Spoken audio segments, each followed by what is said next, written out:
do it.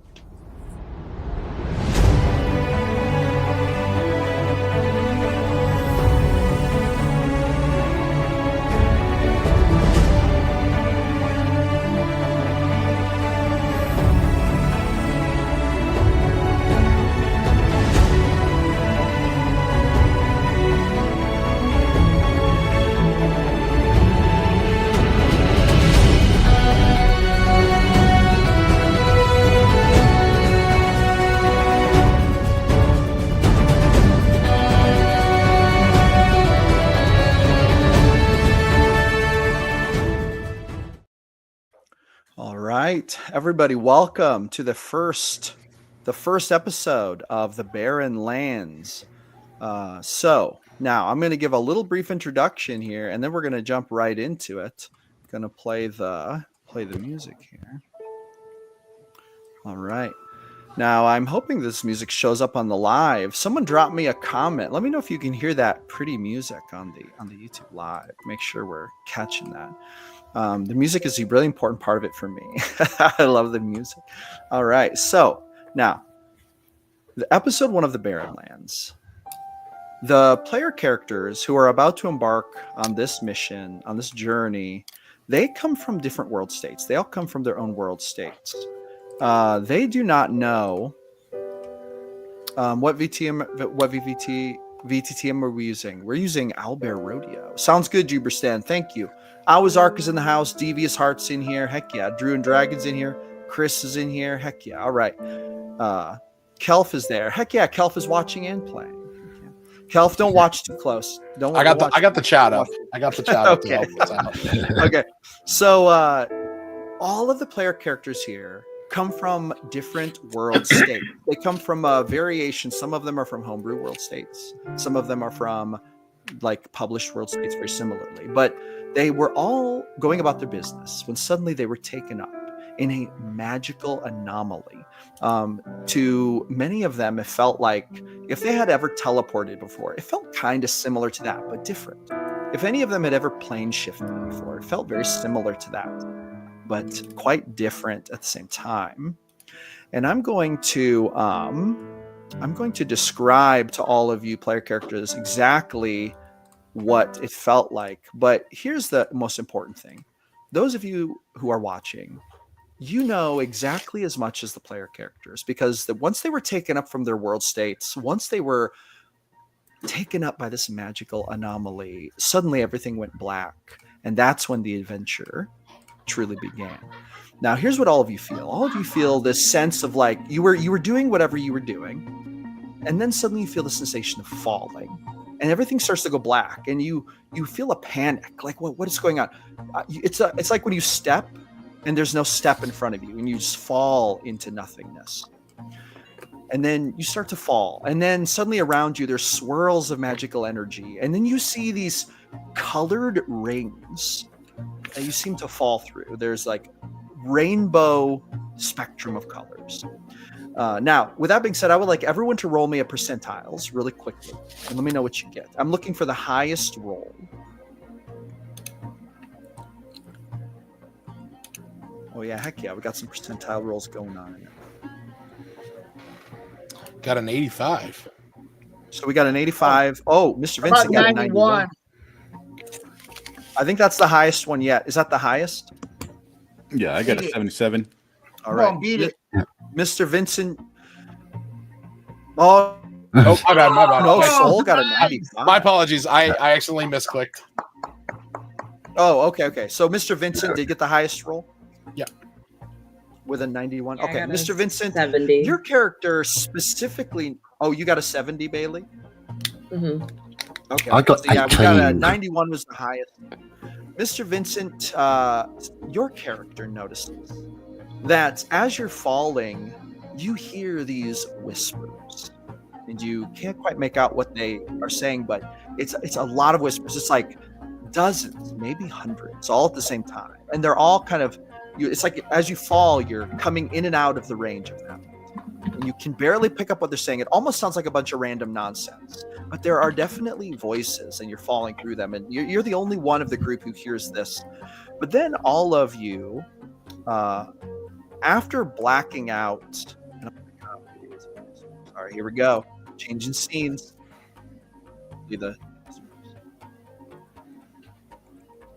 Now, do you all have control of your characters, or are these the ones that don't have control? Yeah, no, we got them. And are they? Can you access your sheets on them? Yep. Awesome. No. Okay. Very good. Then I'm going to remove them, and I'm going to paste in. The ones that you can. Okay. We're getting the hang of this. Here we go. Yes. Now we should be in business. There's a couple other characters here that you do not recognize. Now, I'm going to place you sort of specifically. Mr. Vincent's there. Hector's here. This character here. Soul is here. Let me double check. Is that everybody? 1, 2, 3, 4, 5. Yes. That's actually like this.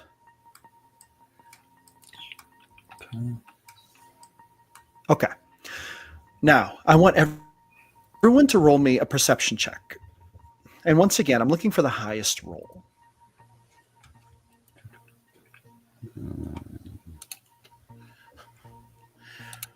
Of course, I roll on D&D Beyond and get a nat 20, and it doesn't show up on here.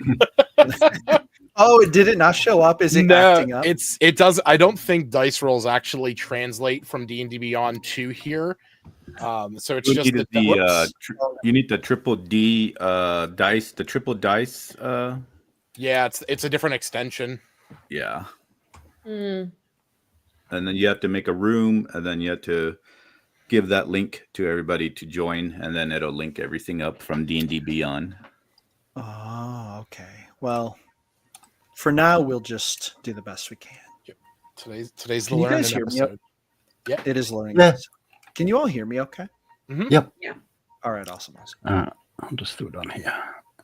Fantastic, darling. You sound fantastic. All right. So now I need to know what you all rolled for perception checks. I got a 14. A 14. Okay, Right. that's the highest so far. Did anyone get better 1, than 2, 3, 4. No. Yep. I would have gotten a 3 because I rolled a 2. I got like a Roll. 16. 16? Okay, so 16 so far is the highest. Cool.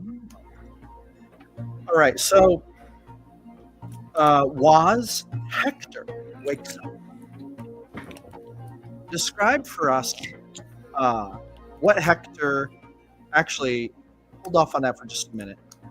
When Hector wakes up, he feels cold. That's the first thing he feels. Very cold, intense cold. And at first, maybe he's expecting it. It's like, oh yeah, it was nighttime, whatever.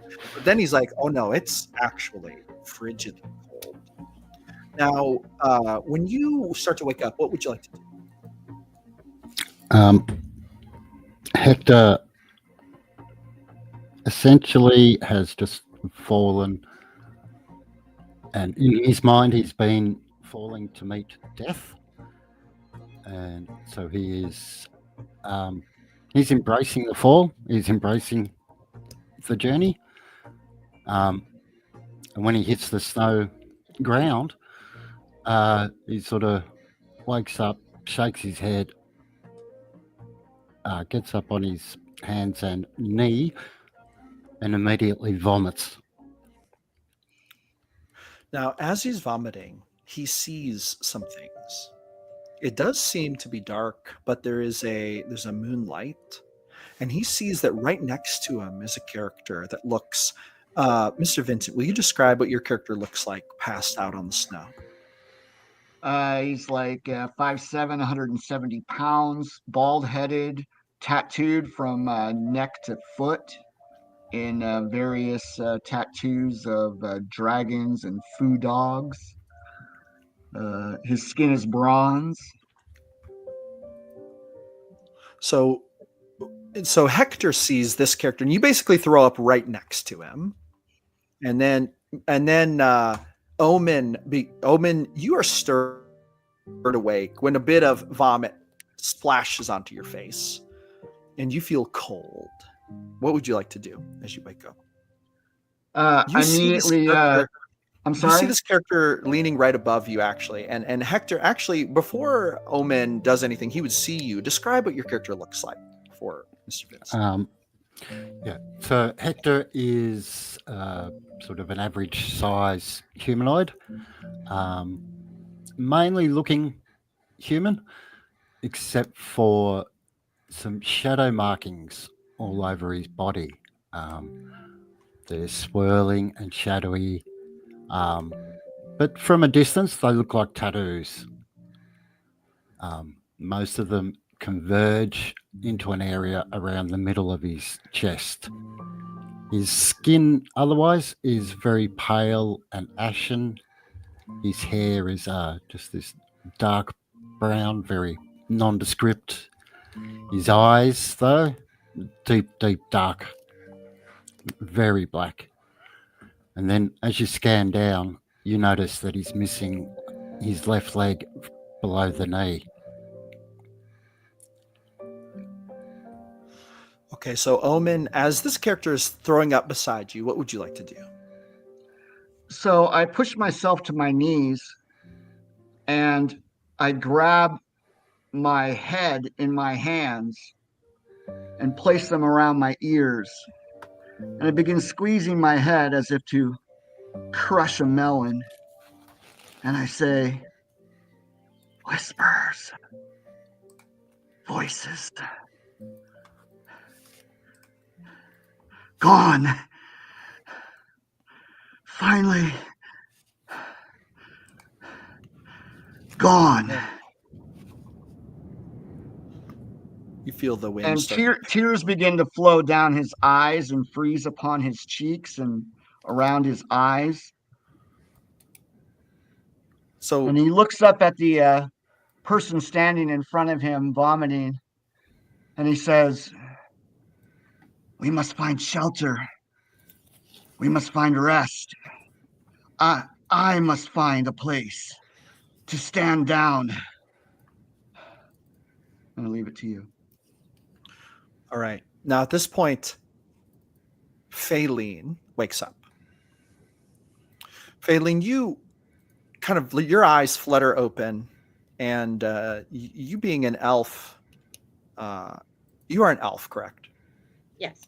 So this is very strange. Elves don't usually lose consciousness.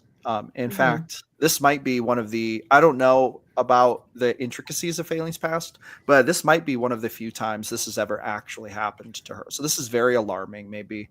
It could be. How you interpret it is up to you, but you kind of look over and you see movement. You see these two figures over there across from you, seemingly kind of getting up, and they're starting to speak to each other. You do not recognize any of them, but then you kind of look over to your left and you realize there's another humanoid laying in the snow beside you. Now, none of you are clothed. None of you have any clothes. None of you have any items.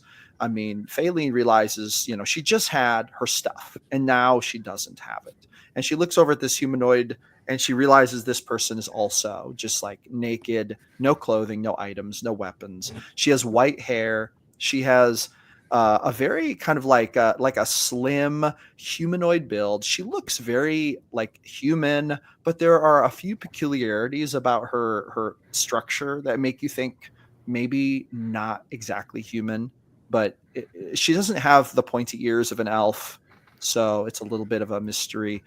And she has like white hair, but it doesn't seem white from old age, at least not that you can tell, because she seems to be probably in her probably young 20s.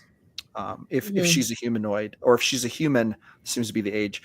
And then, of course, looking across the way, you see a couple other figures. You see a large humanoid, like unconscious, kind of north of you, and then you see another what looks like an elf, and then a dragonborn laying in the snow, kind of a ways away. So, what would you like to do?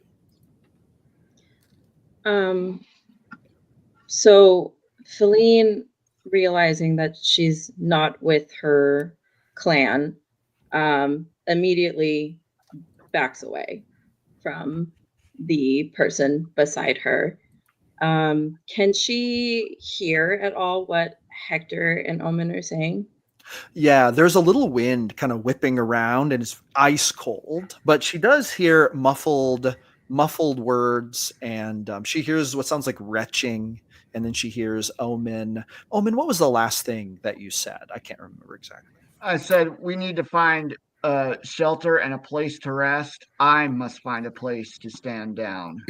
Yeah, so you heard those words, even though they were kind of muffled, they were loud enough that you made them out. Okay. So backing away from the situation in front of her, she takes a moment to look around, and she's extremely confused. The environment isn't so different from where she left, so that's not what's bothering her. But she starts screaming in a sort of light Russian accent for somebody named Panabom. Oh, okay. As she's doing this, Sol and Valenthi, they both wake up as well. You wake up to screaming, and then Faylene, go ahead and move your character to where she backs away from. You see this character beside you starts to stir as well, and she kind of wakes up, as does this big figure up here, kind of to the north part. Do I have a pointer? Yeah, heck yeah. This guy starts to wake up. So does she. Now, Sol and Valenthi start to wake up. Sol, what do you do when you start to wake up? You hear screaming. You see these two figures across from you. You see this half elf, or actually, she's an elf. William, Valenthi is a full elf or a half elf? I can't remember. Full elf. Full elf. Okay, so you see what looks like a full elf right beside you, and then you see the other things going on. What are you going to do? And keep in mind, when you wake up, all you feel is bitter cold. You see this scene, and you hear screaming. And you look at all these people, and you do not know any of them. Soul wakes up and sees this? Yes. Soul is the next one who wakes up. Oh, sorry. My apologies. As I feel the cold, Soul will begin to...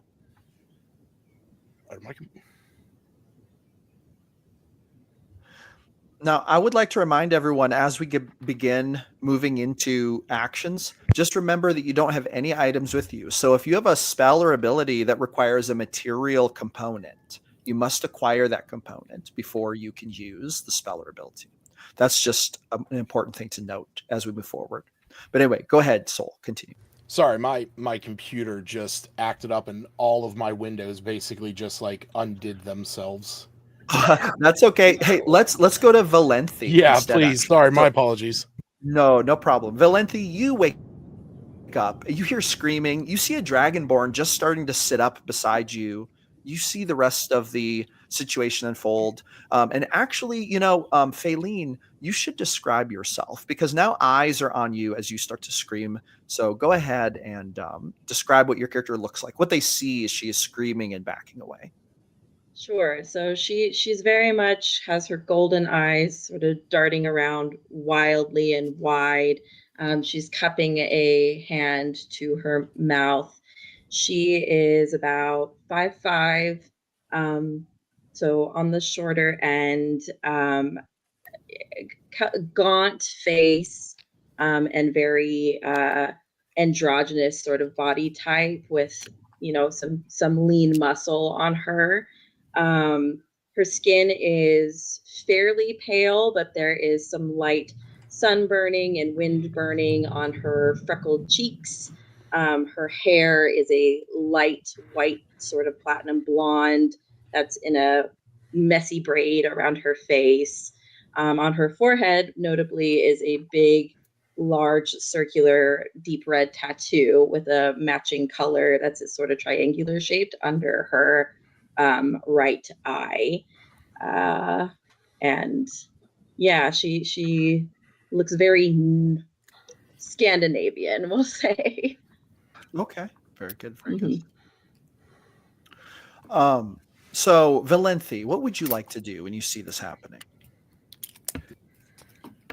I suppose the first thing that happens when Valenthi opens her eyes, because the last thing she remembers was feeding her animals at the farm, she will open her eyes, curl her brows as she looks upon the group here that are completely wearing nothing in the cold for some reason. Then realizes the piercing wind hitting her skin with that cold. And she will immediately try to cover herself from that wind. She looks up, starts standing up, looks down at the dragon creature. She's heard of certain creatures before, but then she'll look around and immediately start scanning the area, sort of ignoring the group for now, and trying to figure out what is going on with these elements and the sudden change of scenery from forest to extreme cold barren lands. Now the when you say cold barren, emphasis on cold. I mean, she feels the wind just whipping into her like a weapon. It is icy cold, and she realizes very quickly as someone who has spent a lot of time in nature, these temperatures are probably very near negative 40 degrees, like very, very dangerously cold. In fact, so cold that it won't be too long, out of game before people are going to start rolling for exhaustion, potentially to take damage from the cold. Now, with that being said, Faylene, as you're backing away, you realize that you kind of back into an embankment. It's about 4 feet deep. There's that little ridge there, and it's not very tall, but you could climb up into it. But it does seem that you guys have spawned into like a pit of sorts, and you do see that there's this seems to be this kind of symbol in the snow. Now, with that being said, Soul, have you gotten rebooted?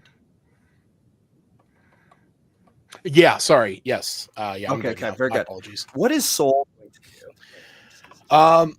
So Soul I'm sorry. Actually, one more. I forgot. William, you should describe what your character looks like for Soul as he begins to look around and see what's going on.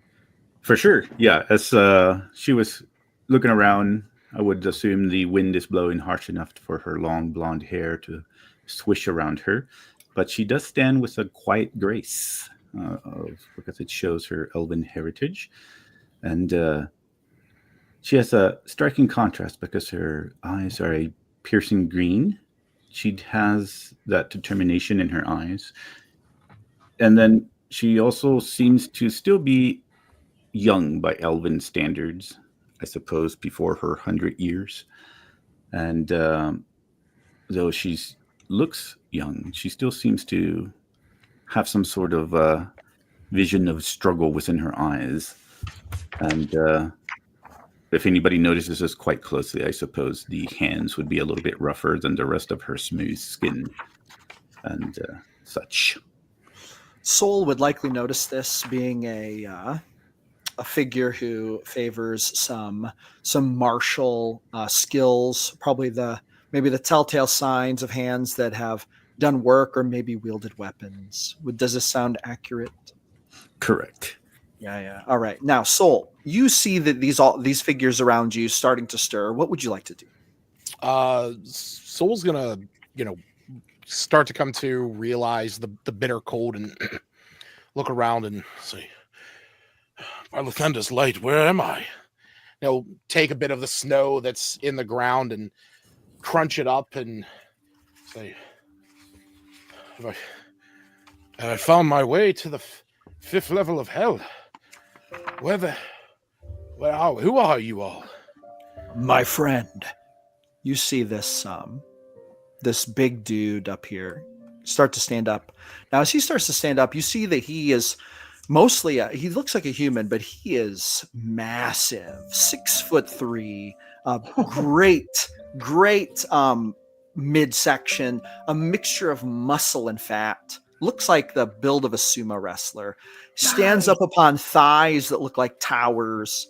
And then he says, "I do not believe this is the hells, but I do not like the cold. Did you bring me here?" He kind of looks over at you, Soul, like with a curious look. I did not. The last thing that I remember, my battalion and I, we were going to put an end to a slavery operation up in the mountains. The last thing I remember was kicking through a doorway leading into a compound. And I'll start to make my way over to the edge to try and like look up and over to see if I can see where we're at. How high is this lip? The edge is 4 feet tall, so not very Okay. tall. You can easily see over it. And what you see beyond it is barren white landscape, especially since it's nighttime, but the moon is out. So you can kind of see quite a distance, even if you don't have dark vision. But you just see what looks like snow, jagged black rock, and horizon. Okay. Now at this point, everyone is awake except for this character, this girl over here. She kind of sits up. She kind of wraps her arms around herself, and then she kind of stands up. And she does not say anything, but she starts looking around, and she seems to be looking at all of you and looking very confused. At this point, it's an open and game. Everyone just feel free to role play and just let me know what you're gonna do. I want to dash immediately. Okay, where are you gonna dash I want to? to dash. I can dash at least 60 feet. I want to dash out to here and look around. So If I when can you make go it to through that gap, when you go to climb up that embankment, just roll me a quick acrobatics check to make sure that you can get up the Absolutely. embankment without it impeding your speed. acrobatics. I love acrobatics. You want to know why? It's +7, baby. Heck yeah! Here it comes. It- +7. Oh That yeah, would be you like make it. 23. You dash up without an issue. Yep. So you're now up on the thing. Your feet are sinking into the snow. Every once in a while, you kind of notice a hard rock underfoot.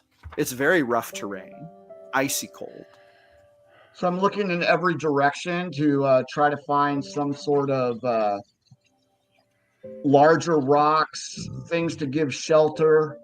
How much snow is there? Could I conceivably start rolling big, huge balls of snow and digging in and creating a igloo if I wanted to?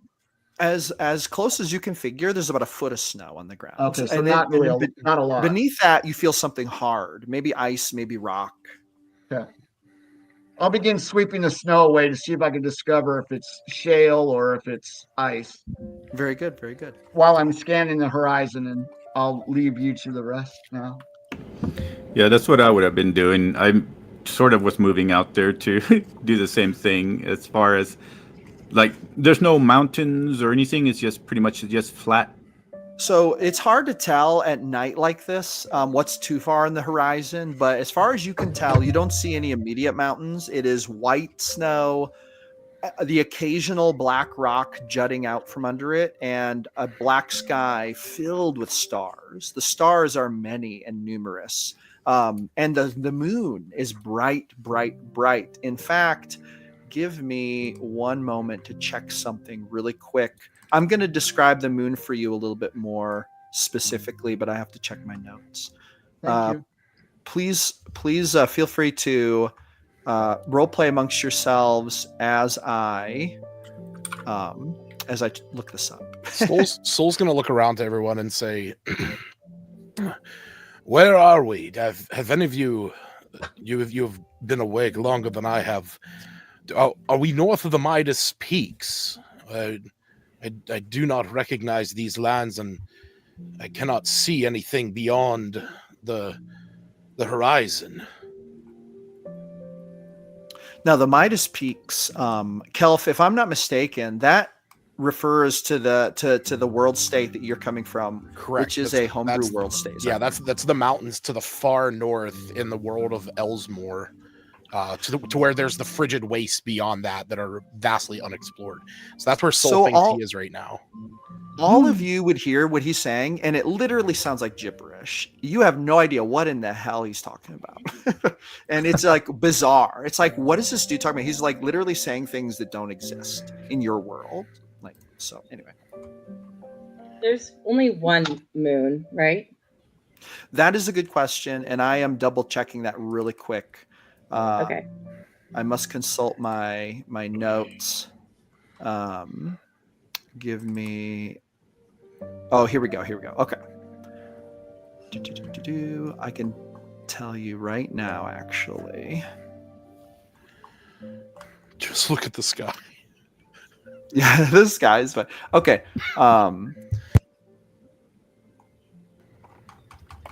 I would say to William's character, while she is clearing away snow, I would say to her, "These stars are not mine." Oh, does your character have knowledge of the stars? I have knowledge of the stars from where I came from.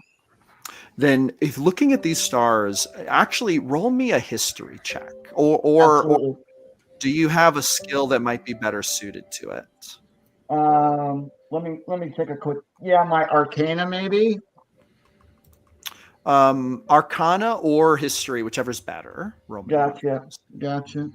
+3. That'd be 23, sir. Nice.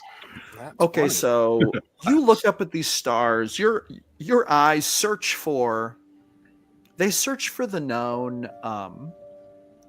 For the known.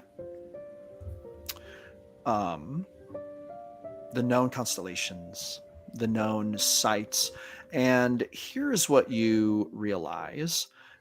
You realize that this is a completely different sky. Your character realizes you don't recognize a single one of these stars. This is totally different, which leads you to whatever conclusion you think your character would leave you to out of game. It could lead to a conclusion that you're not on the same world anymore. But what your character makes of it is kind of up to you. But that is, if your character would have that knowledge, then yes, totally your character would know. I'm a veteran of interplanar travel. I'll look over to Omen and say, "You see that the stars are not your own. Does that mean that you are not from this world?" I am not from this world. Indolante will stare up at the stars too, squint your eyes a bit and say, Okay, so you see 3 moons in the sky. That's why it's so bright. Right And these moons are one of them is very, very bright. One of them is slightly smaller and a bluish color, and one of them is a little more faint and it's a reddish color.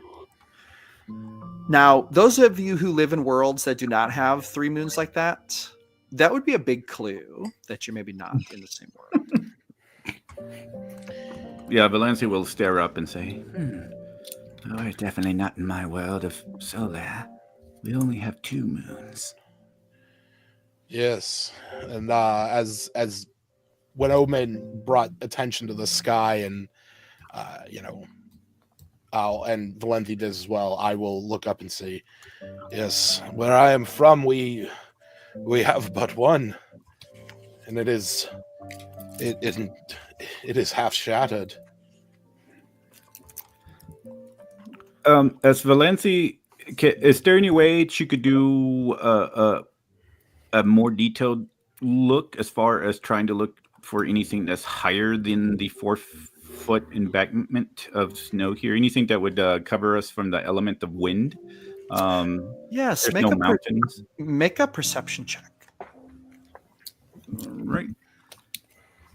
So perception. While 2. Oh, go ahead. while all this is going on, Hector grabs some snow and wipes his face clean, his mouth, throws some in his mouth to try and spit out whatever's left. He struggles to get himself into a sitting position. His missing leg has only been missing for 3 hours at most. Oh gosh. Oh gosh. Uh-oh. So he's in probably a lot of pain, probably. Yep. And Phantom pain too. he's just run out of alcohol. Okay. He is sitting there on the snow, sort of noticing that maybe that's a faint pattern in the snow there. And as he's sitting there, he also notices the the great big pile of spew that he's left behind. So he starts concentrating, and the spew becomes a bed of flowers. You mean like it becomes it in his mind, or it literally becomes it in like the real world? He is casting the cantrip flowering on an Oh, inanimate object, and it's creating a flower a bed. small flower does indeed sprout up from the refuse. Do you have a preference for what it looks like? No, not really. It can just be native to the area. A small green stem grows from the puke. Some pointy leaves jut out from it, and a bud blossoms into a white flower with a red center. He looks around and notices that, with that little spell, the pattern in the snow is a little more visible. And he's trying to see if he can remember what it is without moving too far to investigate much further. Do you mean that geometric pattern in the crater? Yes. Yeah, Yep. yeah. Roll me either Arcana or History, whichever is better for Hector. Now, with that being said, what was your perception check, Valente? With a perception, it would be a 2. I would also see if she could remember, since she's a ranger, for anything of her nature as well. You could totally roll. If that's a better roll, then you should call that. Okay, so roll for nature instead, or keep that the same number. Go ahead and roll another one. Okay, let me see if I can. With that one, I have +5. So let's see here. Now the wind is starting to pick up. It's starting to 13. get cold out here. Yeah, Valance's pretty much concentrating. I'm just trying to figure out how to get out of here, because in her mind, she has about an hour to 40 minutes before we all freeze.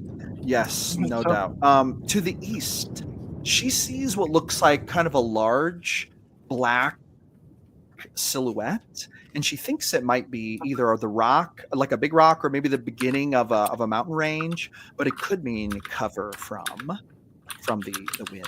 Would you be able to guess how many minutes to get there? It looks like it would take probably at her speed, probably about 3 minutes. Oh, that's not bad at all. Okay. Yeah, it's I'm relative- leaving. Say something. I'm leaving. Oh. I'm ready to run. Now- Let's go.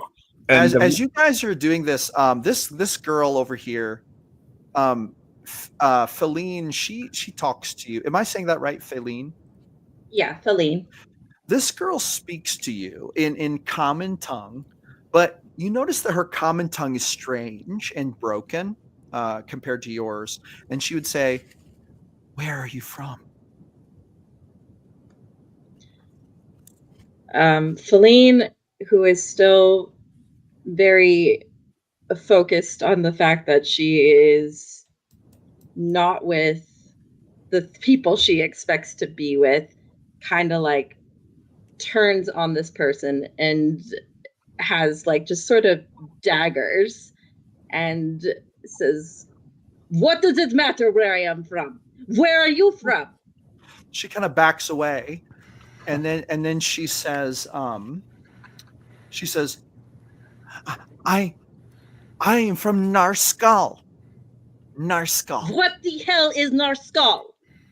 She kind of looks around sheepishly, as if she doesn't quite know what to do with the question. I'll step forward at that and I'll be like, "Calm yourself. We must not be at each other's throats right now."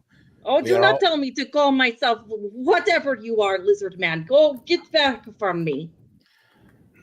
At this point, this girl would step forward to you, Soul, and she would reach out a hand as if curiously, a little bit like afraid, but kind of reaching out to touch the scales, like on your shoulder.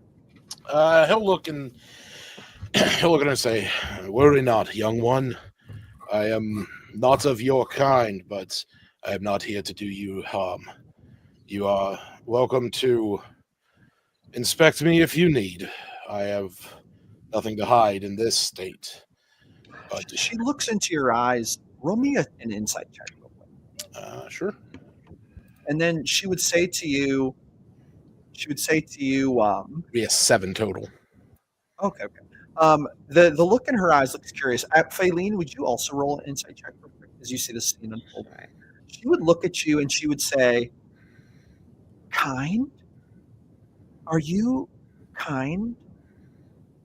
Oh. She's speaking very simply, almost like it's like you literally just said you were kind, and she's Yeah. like questioning. So it's like kind of a strange thing. Feline rolled an 18.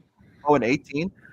Yeah. So you see this girl interacting with Soul, and you kind of get the sense that she's playing a little game. You don't think she's acting like she's actually thinking. That's kind of what you get takeaway from it. But Soul, that's what she says to you. What do you say? Now, are you saying kind as in KIND? Yes. Okay. He'll look at her and say, "Yes, I am kind. I have nothing but warmth and hope to offer you. I do not know where her eyes perk up, and she says, "Warmth."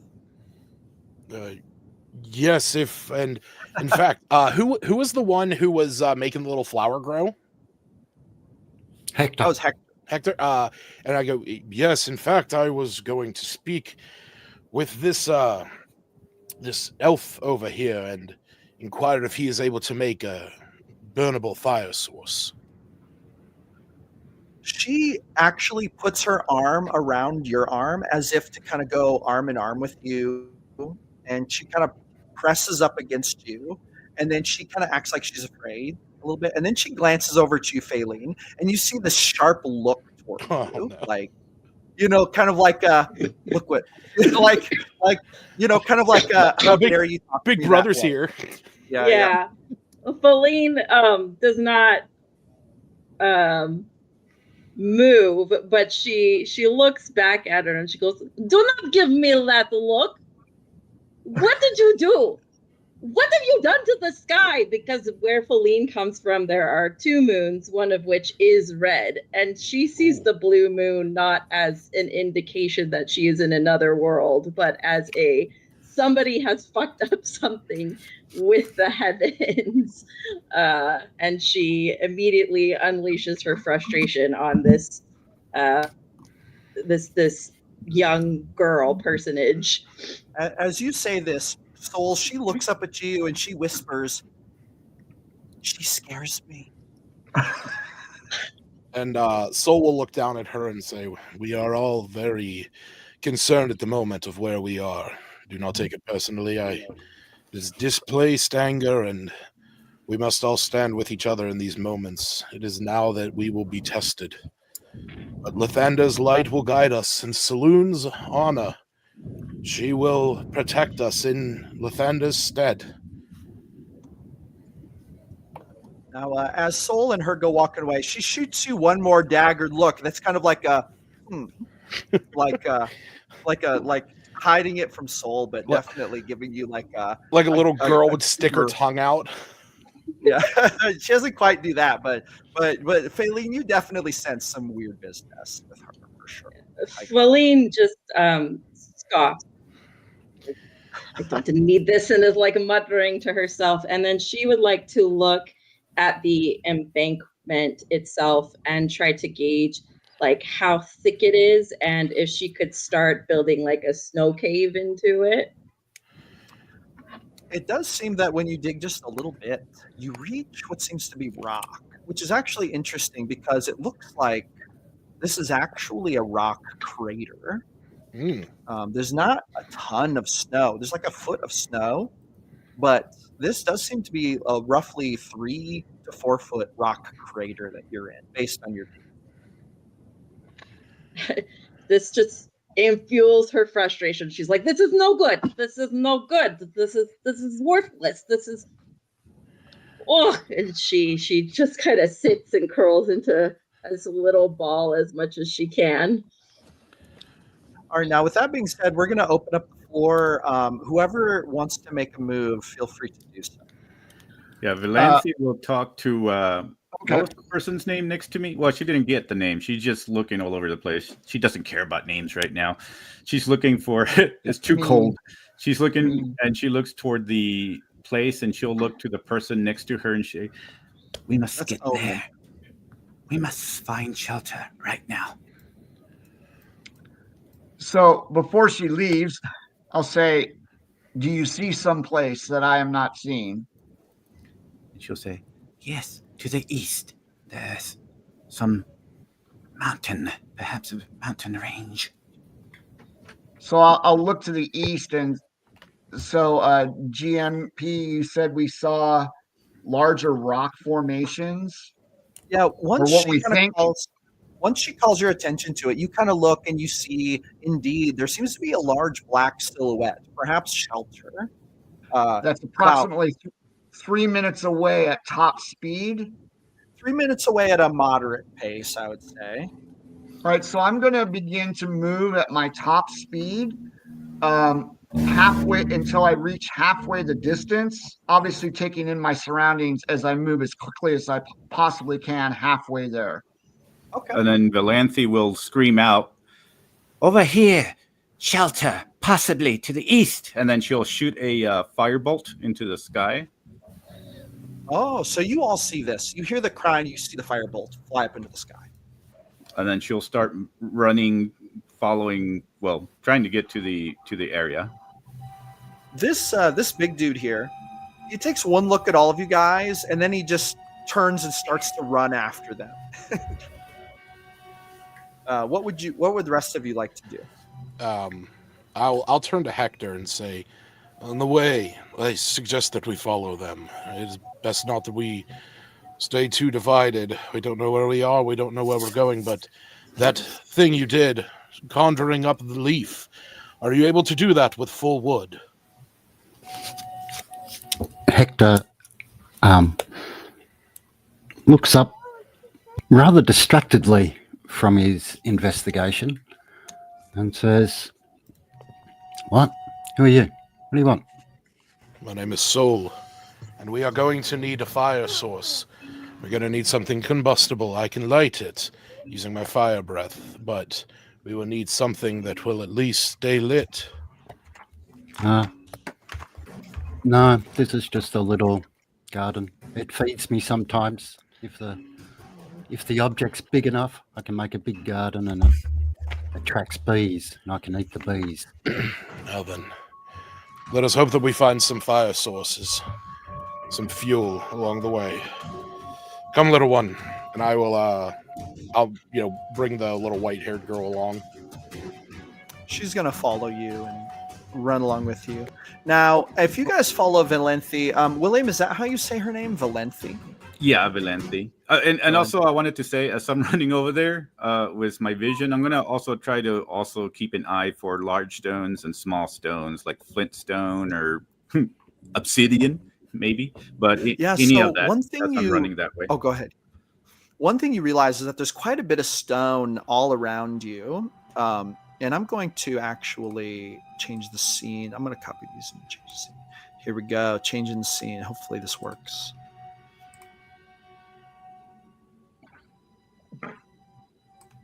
All right.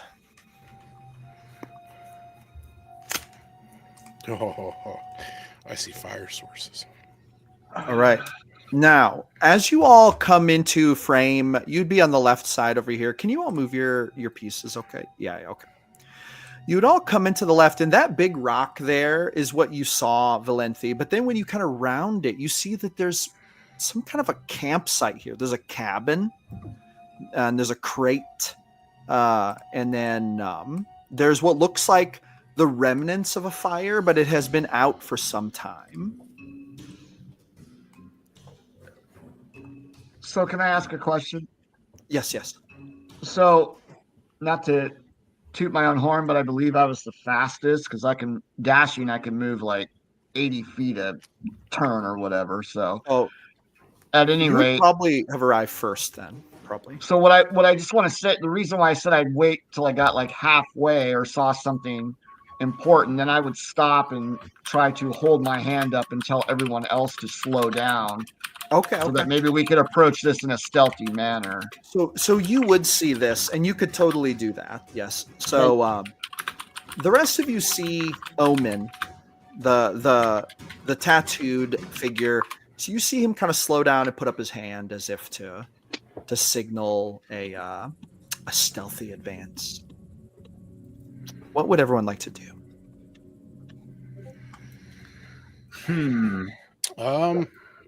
I mean, being the soul doesn't really know what's going on, and if he sees that if he sees that Omen is signaling something, he will move up to Omen as taking his advice, because he might see something that Soul can't see at the moment. Valanthi will move as close as she can, and I guess she will stealth to this particular rock. If he's staying back, she's going to move forward to this particular rock and stealth up to it as quickly as she can. She should. Hector's Oh, not go in ahead. the scene. Hector cannot be in this scene. Oh, he's far behind. Yeah, Feline and Hector stayed in the crater. Hector can't move. He's got one leg. Oh, okay. Is it very Everyone just obvious run off. that he It's is very missing obvious a that he's leg? got- It's very Yeah. obvious. Very obvious. So Feline walks up to Hector and she goes, "You are missing a limb," and she says it very obviously. "You cannot move, yes?" Well, that's obvious. You're missing clothes. So? Where I come from, when an animal cannot move, we put it down. It is more merciful. Yes. But you are not an animal. Would you like help? I would be grateful for assistance. Thank you. Very well. I shall help. If you help me later. We'll try. What is it you need help with? I don't know yet. But this is a strange place, and I do not like it. Okay. And see she what lifts... She goes and, pulls him up to his one good foot and, has her shoulder wedged underneath his. And will walk with him towards the embankment. Yep. So Roll a quick acrobatics check, just to make sure you can kind of help him without Sure. falling down, face planting in the snow. That's a 5. No. Is it a 5 after your bonuses or before your bonuses? It's a 5 with my bonuses. She's not very dexterous or You guys strong. try to leave the crater, but you kind of fall down and slide back down into it. I can't even get myself back up. Nancy will try to keep an eye on this, but for the main thing right now is for her to at least find shelter that she could at least move people to first. Valenti should roll a perception check. Okay. Now, while she's doing that, this dude up here, this sumo dude, Omen, he kind of leans into your character and says, "It is very cold out here. I would prefer..." He kind of wraps his arms around himself. "I prefer to get somewhere warm. You don't by chance have the means to start a fire, do you?" He says that to Omen, yes? Yes, yeah. I reply to him, "Allow me to sneak forward, and we shall see what happens." I have a +9 on stealth. This is my expertise, so I'm trying to. Do you want to stealthily move forward? Yeah, I would like That's what to Melanthi's doing too. move. That's what she did too, and that's cool. Yeah. I want to move down so I can try to see more into the building. What was and Valenti's the area. perception check? Valenti's was 12 for perception. So, Valenti, the one thing you notice here is that the fire's been out for some time, but the door is sitting open. It's like hanging open by 6 inches. Other than that, this cabin looks very old and worn, and there's snow on the roof. But you do see that there's not a whole lot of snow in front of the door. There aren't footprints per se, but it does look like the snow's not piled around it, which kind of indicates to you that at least within the past few days, someone has been here. Now, Omen, you're creeping up on here. And I just you see rolled that. a total of a 13 stealth check. Continue. Go ahead and show me where you'd like to move. Okay. Yeah, Valenthi will do her little eye things toward him. So, like, I'm trying to move on the perimeter like this so I can see into the doorway. Very good. Now, Sol and Valenthi, if you guys want to move as well, feel free to make your movement. And then, Feline, you should roll another strength check to help Hector up the. Should I roll for stealth as well? Yes, you should roll. Check. Just a straight strength check. No, I'm sorry, an acrobatics check. Okay. Oh, that's a dirty 20. Oh, Way to go, Saul. Hector, she like heaves you up over the ledge this time. Just like, I mean, you feel like you're getting carried by the gods, just like hefted right over you. She's like, oh, like a newborn calf. Are you two going to follow the group? Are you going to head toward where they are? Hector and Feline? Hector's just going to rely on Feline, but he'll just be keeping an eye out for a branch or a bone or a tree or something that he can manipulate into some sort of crutch. Okay. Actually, he sees nothing that matches any of those descriptions at this point. It's very barren as far as like plant life goes. Feline, are you carrying Hector, helping Hector in basically the direction the others went in, or are you going in a different direction? She went their general direction, but I think she will say to Hector, she's like, I think we should watch before we go with them. Okay, very good, very good. All right, so let's go back to these three who are creeping up on this situation. Let's start with Omen. So, Omen, you're looking into that doorway. Roll me a perception check real quick.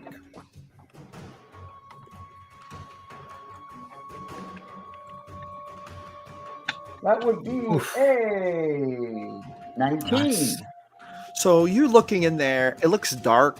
You see no movement. There's no glow of a fire. You do see that there's kind of out of the corner. This image doesn't depict it, but there is like a chimney sticking up out of the corner, like a pipe chimney. And you see that there is no glow coming from inside. It seems to be deserted or dead in there, from what you can tell.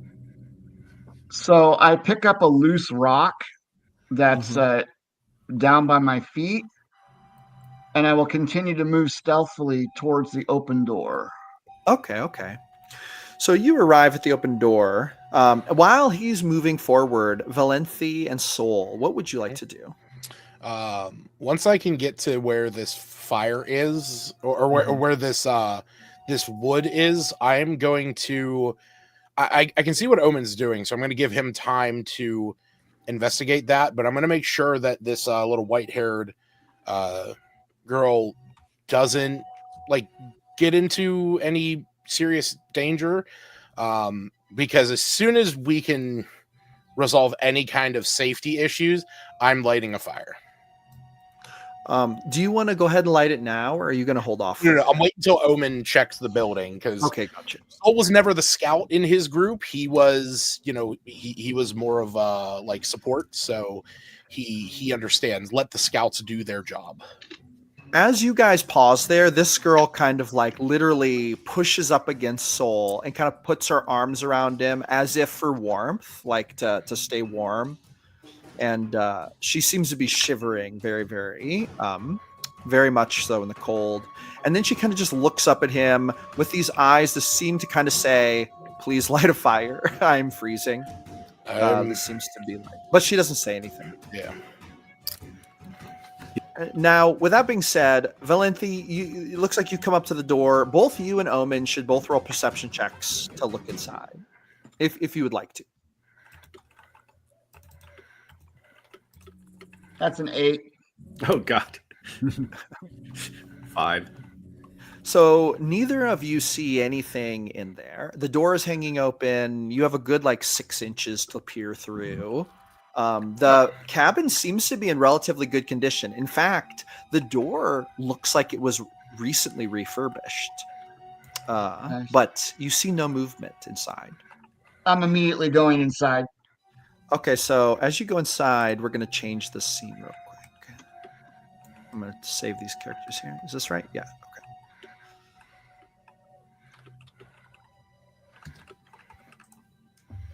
How much of all this can Hector and I see?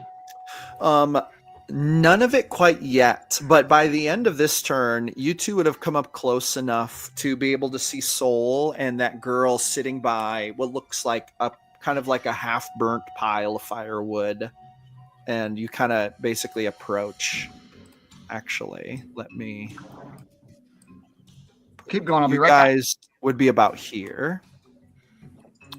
Now, you're not all going in here, but I'm going to change the scene anyway to show you guys what you see on the inside.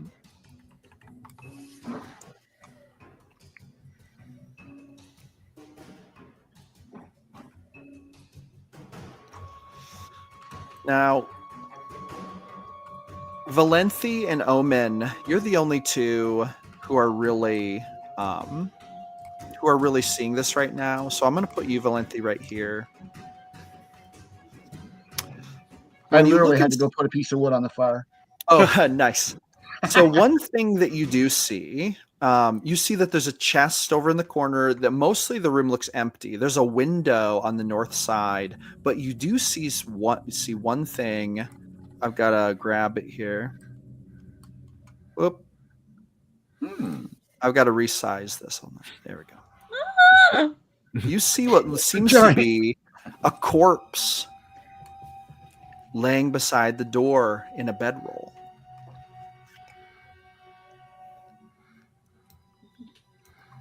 All right, so I immediately go to the corpse.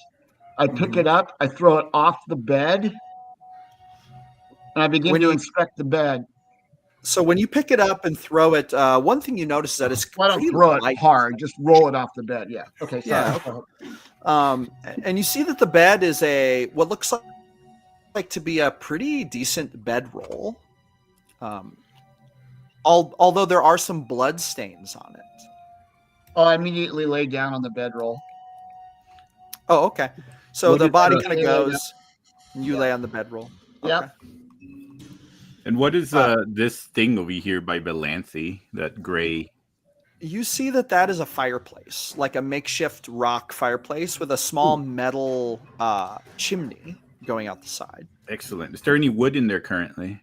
No, it's burnt down, but there is ash and a little bit of burnt charcoal. So it looks like there was a fire going, but it burnt completely out. Excellent. I'm going to go back outside and grab wood and start putting it in there. Okay. I'm going to go to change the scene again here.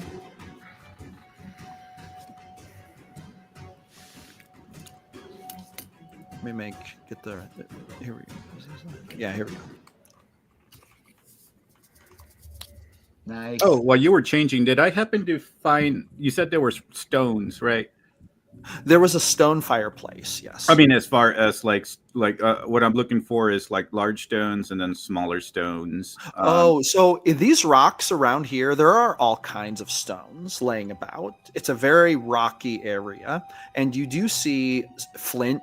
You don't see any obsidian per se, but there's a lot of flint rock around here.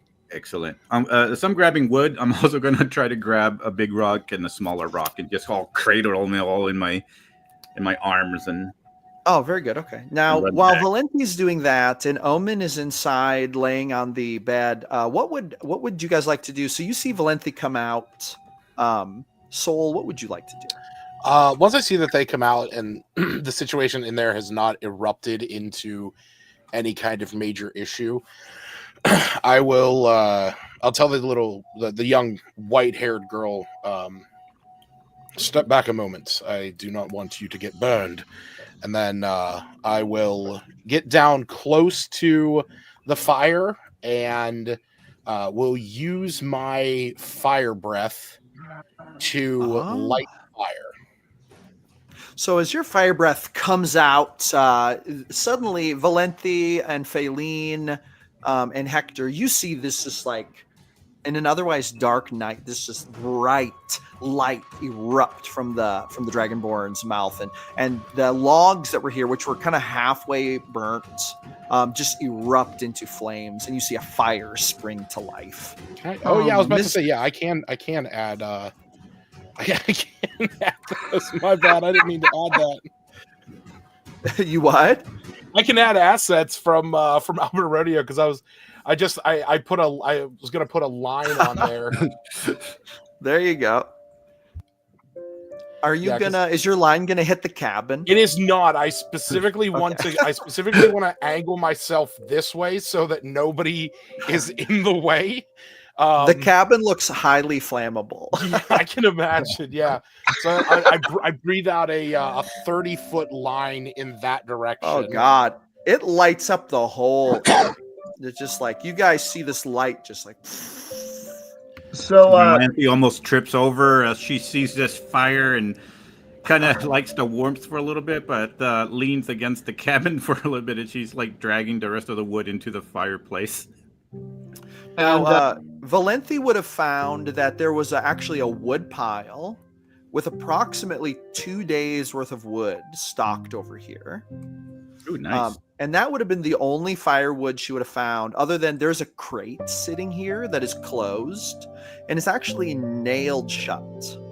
But that's the only wood aside from the wood here and the wood of the cabin that she would see.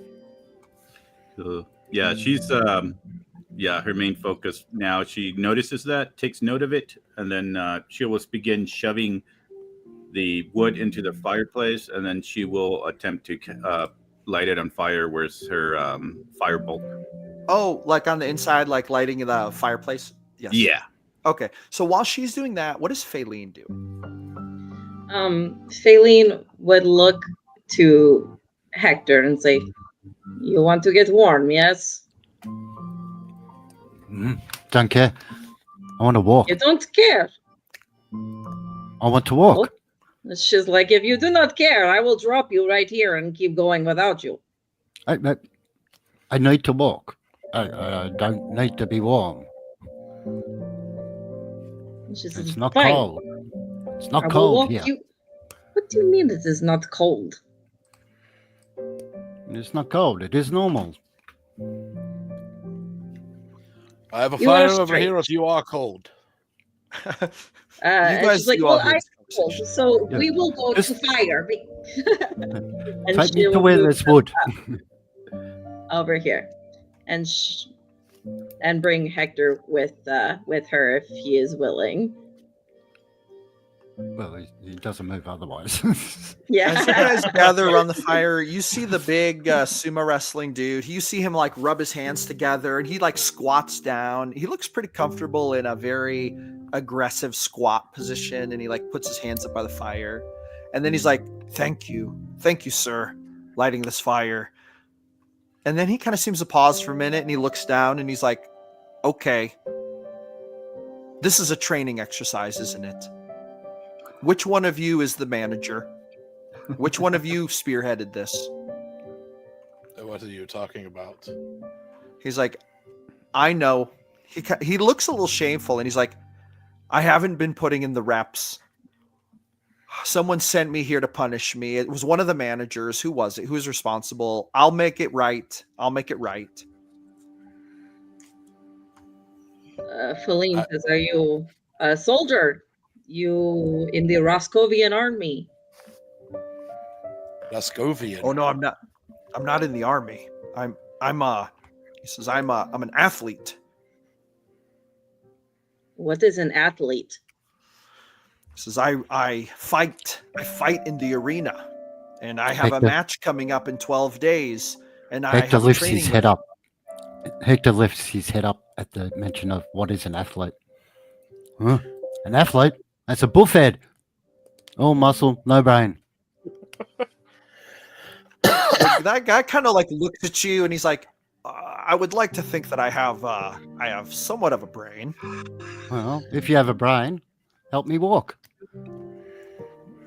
Oh, he kind of walks over and tries to help you up. Yeah, but how am I going to walk by myself? Well, he kind of looks down at your leg. I'm afraid walking by yourself will require maybe a crutch, maybe a wheelchair. There we go. Look at the big brain on Bobby here. He kind of just shakes his head, and then you hear him mumble something to himself like, "This is part of the training. This is part of it. I know it is." I hate to ruin your thoughts, but I do not believe that this is a training or an exercise. If it was, I believe that we would be aware of it. Unless this is a test by Lathander himself. He's going to look at you and he's like, Lathander? What are you talking about? Who The is Morning this? Lord. Who is this? The god of the dawn. He's like, is this your trainer you're talking about? Or are you training as well?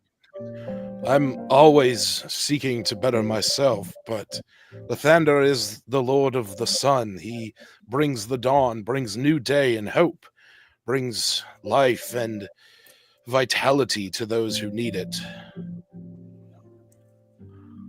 He looks a little confused, and then he's going to say, I do not understand what you're talking about. I believe that this is a training mission, and now I'm wondering why you are here. If not to train me, then to train alongside me, perhaps. He shakes his head. I regret falling back on my training. I should not have let up on my regimen. It is my own fault that I'm here. And then he just keeps warming himself. I'd like to say something. Oh, go ahead. Omen is going to say to Valencia, who's in the cabin working on the fire, yes? Yep. Yeah. He's going to say, lighting a fire will create smoke. Perhaps the occupants of this cabin will be alerted. And it is our hope that they are in good spirits.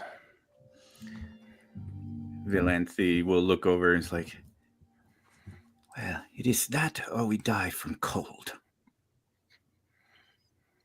I was simply mentioning the fact I care not what you do, and I immediately start to go back to sleep. So Omen when you wrap up in the bedroll, it feels actually really warm. Like it's a very high quality bedroll, seemingly made from sophisticated materials, seems well acclimated to the cold. Excellent. Now, Omen's exhausted. He's going to sleep because he's completely exhausted from where he was. So that was his main purpose. So he's really doesn't care about what anybody else does. He just wanted to point that out, and he's now going to try to take a long rest. Okay, very good. Now, the fact that the rest of you are around the fire, and then Valenthi, the fact that you have lit a fire in the cabin, and the fact that Omen is in a bedroll means all of you are, for the moment, safe from the effects of cold exhaustion. However, everyone is still unclothed. They have no gear on them. And the night is cold and dark, and you are at this cabin. So what would we're going to open it up. What would anyone like to do next? First of all, the rocks that I have, I'm going to start hitting it with the smaller rock to make flakes. Okay. I did save some wood as well, but I want to flake it off to where I can find me a sharp enough rock dagger.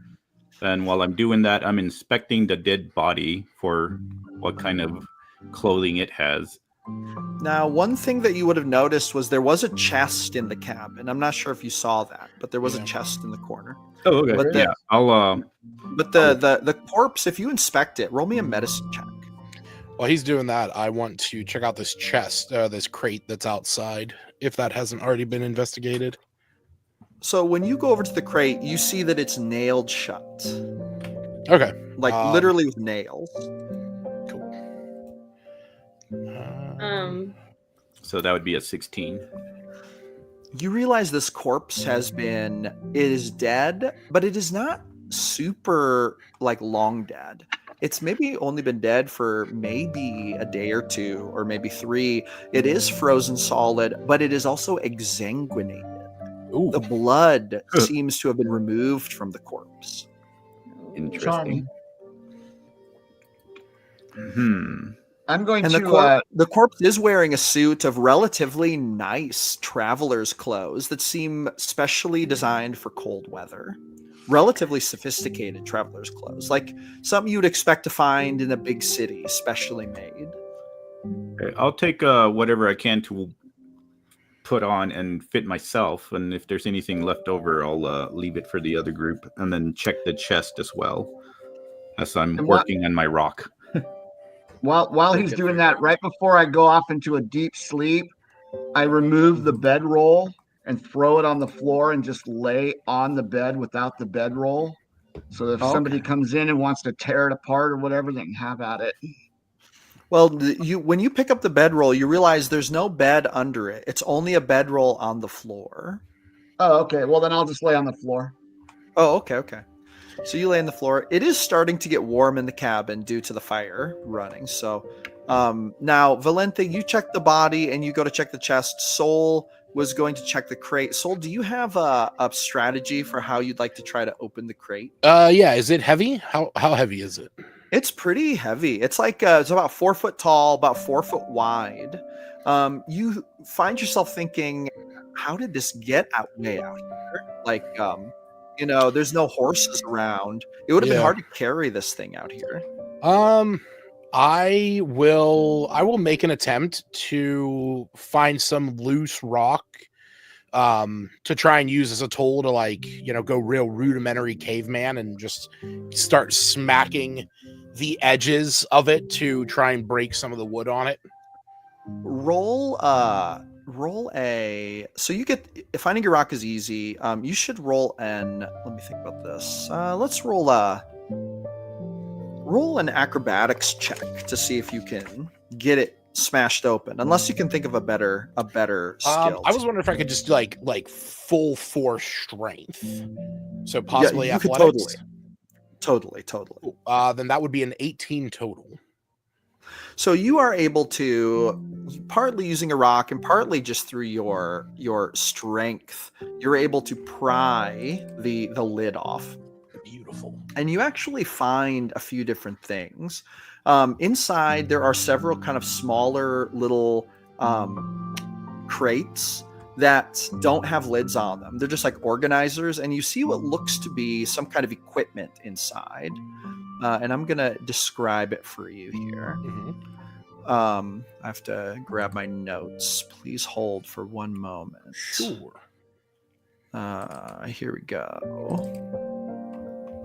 All right. So the first thing you see now, your character, I should ask, does your character have any background, Soul, in like arcana skill or scientific research of any kind? Not arcana. In fact, I have a -1 to arcana, but I have a +1 to religion. He's more akin to religious. Okay. So here's what you see. First of all, you see that there's a slender glass tube with faintly glowing fluid on the inside. A narrow cylinder of transparent material shows faint runes etched around the surface. Within a luminescent liquid slowly shifts in color and brightness, as though reacting to what seem to be unseen forces. The piece has a delicate feel, suggesting it could be damaged by sudden shocks. Fine condensation trails along the inside of the tube seem to emphasize its sensitivity to temperature extremes. And then you see another metal and glass instrument that's very similar to it, but this one is shattered and is in a little crate, but it seems to be damaged and is just laying in there. Scattered shards of thick glass and fragments of a metal framework lie in disarray, each inscribed with ornate patterns now marred by break lines. A few small runic markings can still be made out along the remnants of the metal housing, hinting at its original complexity. The broken pieces appear to have been part of a single device, but now they're broken apart. You also see a bundle of slender metal rods that are like bundled together with a leather cord. You see a brass fitted apparatus with crystal lenses. It's like a compact device with multiple rotating discs and interlocking gears that lies neatly packaged in a leather wrap. And then finally, you see what looks like another like small leather pouch with padding on it, with like a flap, but it is closed. Okay, I am going to look over to the rest of the group and say, I am unfamiliar with the instruments that are inside of this crate. Is one of you able to come and take a look at this? I feel I have found something that might be of use, but I am not able to discern its use. Pauline could just give it looks a and is try. like, shrugs. Is she going to go over there? She does not. She would like to go sort of on the perimeter and just out of habit, like check for animal tracks. Roll whichever is better for you, a nature or a survival check. That's a 17. You don't have to go very far out before you see what seem to be some kind of canine tracks. But they are large, very large. Can she tell about how old they are at all? So the size would tell her that these are not normal wolves. These are dire wolf tracks. And the age looks like probably the one that you're looking at right here, maybe a younger dire wolf, maybe a 2-year-old. But as soon as she sees the tracks, she realizes, a couple things. Number one, dire wolves seldom travel alone. Secondly, these tracks are very new because in the snow with the blowing wind like this, they would be filled in pretty quickly. In fact, knowing what she knows about nature and how good your roll was, she would estimate they were here literally maybe minutes before we were. Like, we were minutes behind them, if that. That's how fresh the tracks look. Seeing this, as she would kind of like call back to everybody else, and she's like, "While you look at the thingamabobbies in the box thingy, just so you know, there are creatures about in the night, and they are probably not far off."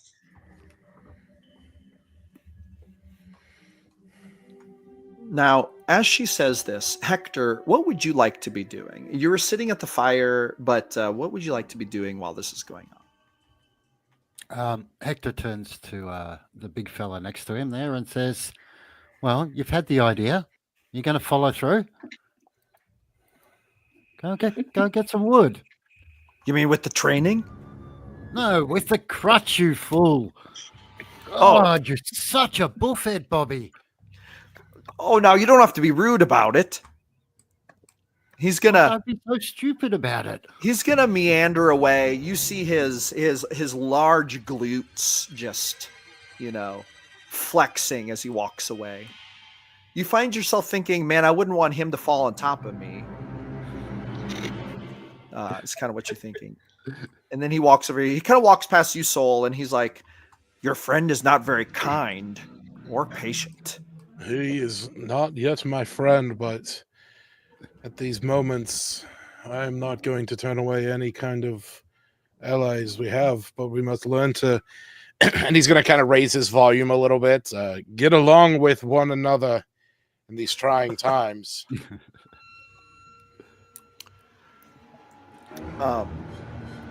So now, Hector, while you're sitting next to this girl, she looks down at your leg, and she actually reaches down to touch very near, like where the wound is, as if she's looking at it like curiously, like wondering what happened. And then she kind of looks up at you, and you notice that she actually looks kind of unique. Her eyes are different colors. She has a blue eye, and then she has like a golden eye on the other side. And then she asks you, "What happened? Why is your leg gone?" A door crushed it. I tripped. I fell. A door fell on it. Simple. Now, at this point, Hector, if I'm not mistaken, it would still be kind of an open wound, right? It's like pretty new. The party that I was with at the time had cast cure wounds on it to seal it. Okay, gotcha. So it's not open at the moment. Okay. No. So she would kind of pull her hand away and just kind of curl up into a ball, kind of like put her legs up, like hold her legs close to her chest, partly covering herself and also partly staying warm. And then she would look back at the fire, and then she would say, "Are you from the same world as them? Or did you come from somewhere different? Are you friends, or do you not know each other?" Hector thinks for a minute and says, "Well, we're definitely not friends. I don't know where any of them are from. I don't know where I am. All I know is it's not Death's domain. I thought I was falling to Death's domain. Not there. So." Oh, there you go. Heck yeah. Nice. She's going to look at you, and you kind of see her golden eye glint in the firelight. And she's going to say... Can Hector roll on... Oh, go ahead. On something in regards to the two colored eyes? Yes, totally. You should roll it would be either history or I think Arcana, whichever is better. Okay, well, that's definitely Arcana. So, I want that one, and I want this one. 1, 2, 3, 4, 5, 6, 7, 8, 9. And roll. Come There on. we go. Oh. I think that should cover anything. Yeah. Okay, so here's what he realizes is she has this... So her facial structure, her bones, her nose, she looks like sheer humanoid perfection, like she's chiseled from porcelain. I mean, like right down to the structure of her cheekbones. And Hector knows enough to realize this might point to her being in like an Asimir, like celestial lineage humanoid. In his experience, those of celestial lineage seem to kind of look like that. Like they kind of have that kind of like look to them, almost like they're all supermodels, kind of like that. In fact, Omen, that character with the tattoos, you noticed the same kind of structure in his body. But there is something strange about her in the sense that she has the two different colored eyes, which would kind of indicate to you some kind of impurity or some kind of mutation, something a little bit off. She's definitely not a full Asimir. And it's maybe a bit of a mystery. Okay. But the golden eye is pretty typical, but the blue eye, and as you look closer, you almost see it's almost like a palish blue, almost like it's like not quite like you would expect a humanoid to have, and you kind of think to yourself, what a strange thing. Did she get injured in that eye one time or something? Like that's maybe a question Hector would ask himself. Yeah. He might even find himself questioning whether she can even see out of it or not. Yep. From the way it looks. But anyway, so that's what he detects from it. Now, with that being said, I want to go to Valenthi on the inside, and she was opening that chest, I believe. Is that correct?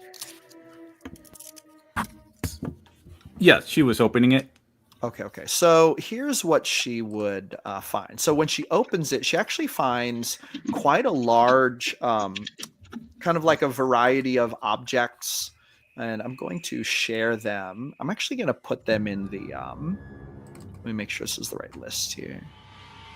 Yeah, so she finds these things, and I'm going to put this list in the Discord. I think that's the easiest way to do it. Let's say hello to the Discord. Heck yeah. So she finds those items, but she also finds 3 different leather-bound stacks of paper, like books. One of them has no writing on the front. The other one has what looks like some kind of official sigil on the front, and the other on the front says journal. Okay. Wow, that's a lot of stuff I'm here. gonna send these 3 items to you in a private message. Okay. And then you can choose if you're gonna share them. As far as the stuff that I got off the dead body, that was keeping me pretty warm now, correct? Yeah, it's quite warm actually. Not in a Okay. magical sense, but just in a high quality clothing sense. And as far as my feet and everything, it also had like anything in the room that I could use as like snowshoes. You do find in that chest there is a pair of snowshoes. Actually, they're Yeah, on that list. Yes. Yeah, I was looking at those, and I was just wondering if I had already had them from the dead body or anything. No, they were not on the body. In fact, there's only one pair, and they're in the chest. Okay, well, in that case, I would say, I'll just take the snowshoes for now, and all the other stuff I will leave for the others, except for maybe, I think it's the Tinker's tools that I would need. Oh, there's a dagger already.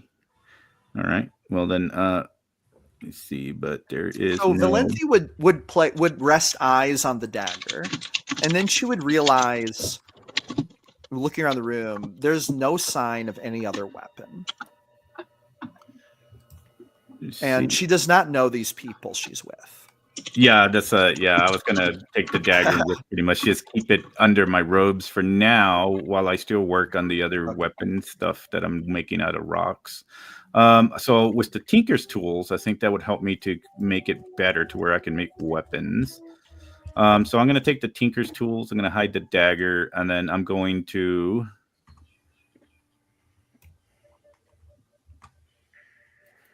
I think that should be enough. I don't know. Maybe I'll take the water skin just in case. Okay. But there is rations here. So aside from those 3 things, let me type that so I know what I'm taking. And then I will probably tell to everybody else about the things. But I will continue to make weapons. Now, one question is, those books you found, are you going to keep them to yourself, or are you going to leave them there or share them with others? And I'm only asking that because I want to know if I should put them in the general chat, or because your character is the first one to lay eyes on them. So. Yeah, let me read those really quick. Before I go over that and let somebody else go, the one other thing I'm going to do, I want to do a deep dive on that dead body and see if I can find any kind of clues as to how the blood was removed. Roll another medicine check. Okay. Let's see here.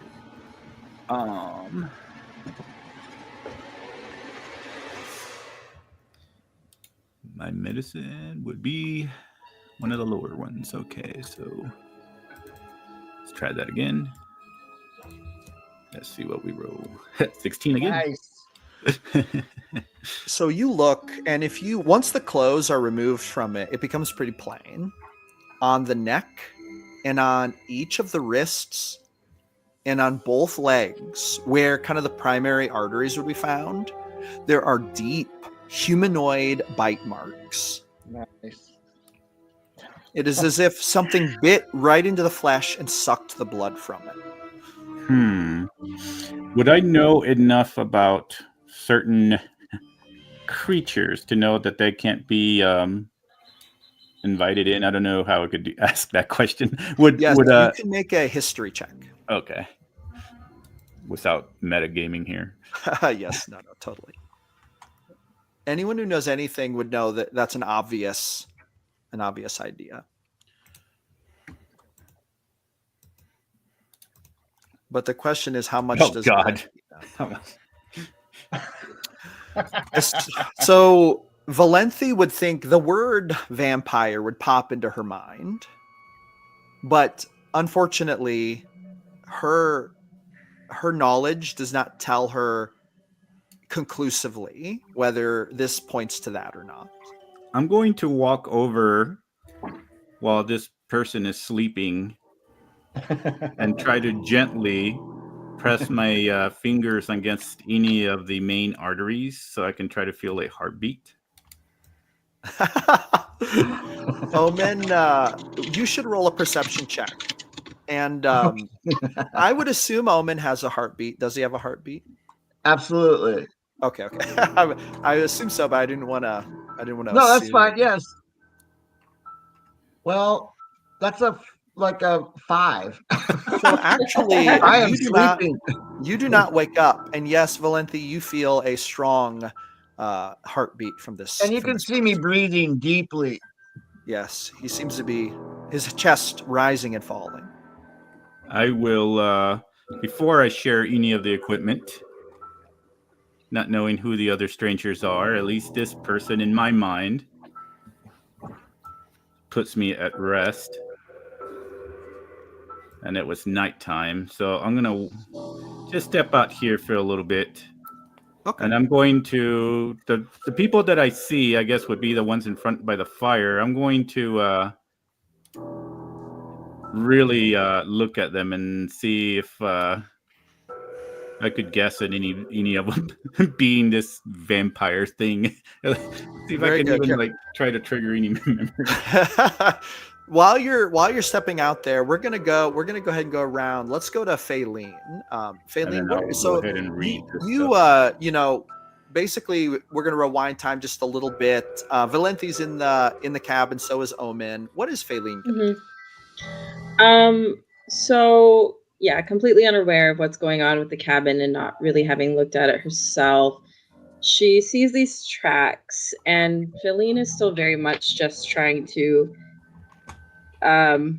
recover from the shocked mode she's in and get her bearings. And so she wants to find like a place out of sort of sight of the others behind the rocks to subtly cast druid craft, specifically the weather sensor. Gotcha. And she doesn't want people to see that she can perform magic, though. Okay.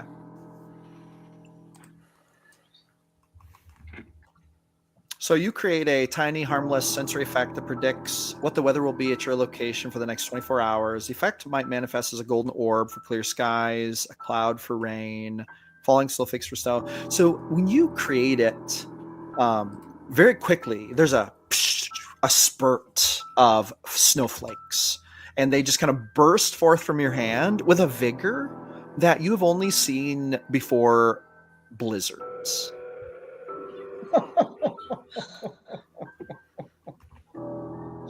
She just kind of sighs and like makes it like go away in her hand, and then returns to the fire. And this is all probably while Valenthi's looking at the body, right? Yes.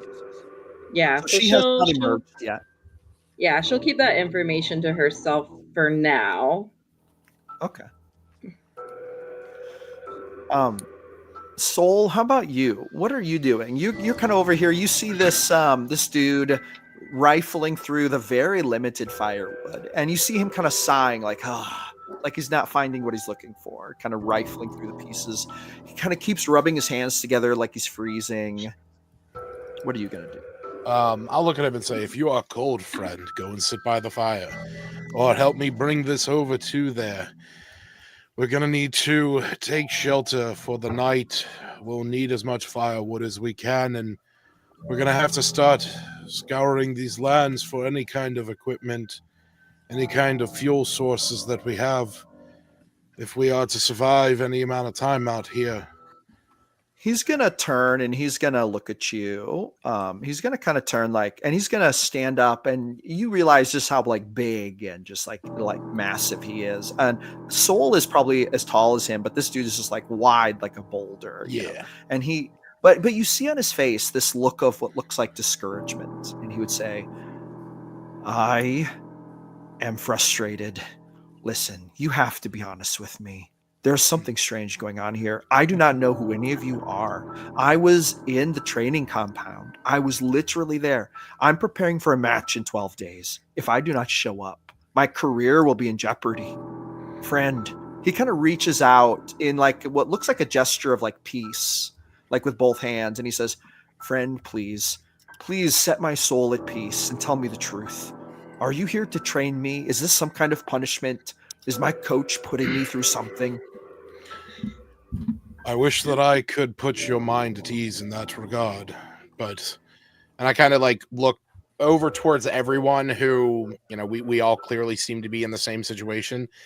And I look back at him and say, whatever is happening to us, be it divine intervention, an unholy rite, or some kind of profane joke, we are all in the same situation. None of us know where we are, nor do we know why we are here.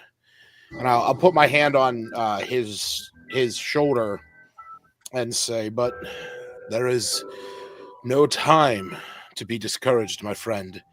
We must rise as the dawn, for the day is not yet lost. It is... Roll a persuasion check as you say this. Okay. You can continue, but damn, that's a... Oh, yeah, sorry, I clicked on the wrong thing. Oh, no, you're fine, So that would be... Persuasion is +5, so that'd be a 14. Oh. So he looked like he was about to get really upset, but then your words seemed to calm him down, and he's like, okay, so this is something different. This isn't a training exercise. Okay. Correct. All right. And fear not, my friend. Even the sun shall rise after the darkest of nights. We will bring warmth to our friends. We'll bring hope to those in need. And together, we will survive this. I hope so. Your words do ring comforting to me. All right, I'm going to go back to the fire. This poor dude over here has no leg. I was trying to find him a crutch, but none of that firewood is long enough. And I'll be honest, I don't want to go out into that darkness and find a tree. I'm going to just go back to the fire. Possibly in the morrow, we can find some suitable accommodations for him. Before they come... Mm-hmm. Oh, before they move and come over, can Feline call to them? Is that okay? Yeah, sure. She says, you should bring that firewood inside. Oh, yeah. Do not want it to get wet. Yep, I have an armful of firewood that I am bringing with me. Oh, he'll go grab the rest of it. He picks it up and throws it on his shoulders, lumbers back. His giant frame just flexing as he walks. He's a big dude. Anyway, now with that being said, Soul, you've got firewood. You're coming up on this fireplace here. What would you like to do with the rest of your turn here? That was kind of his turn. He was kind of talking to you, but what would you like to do?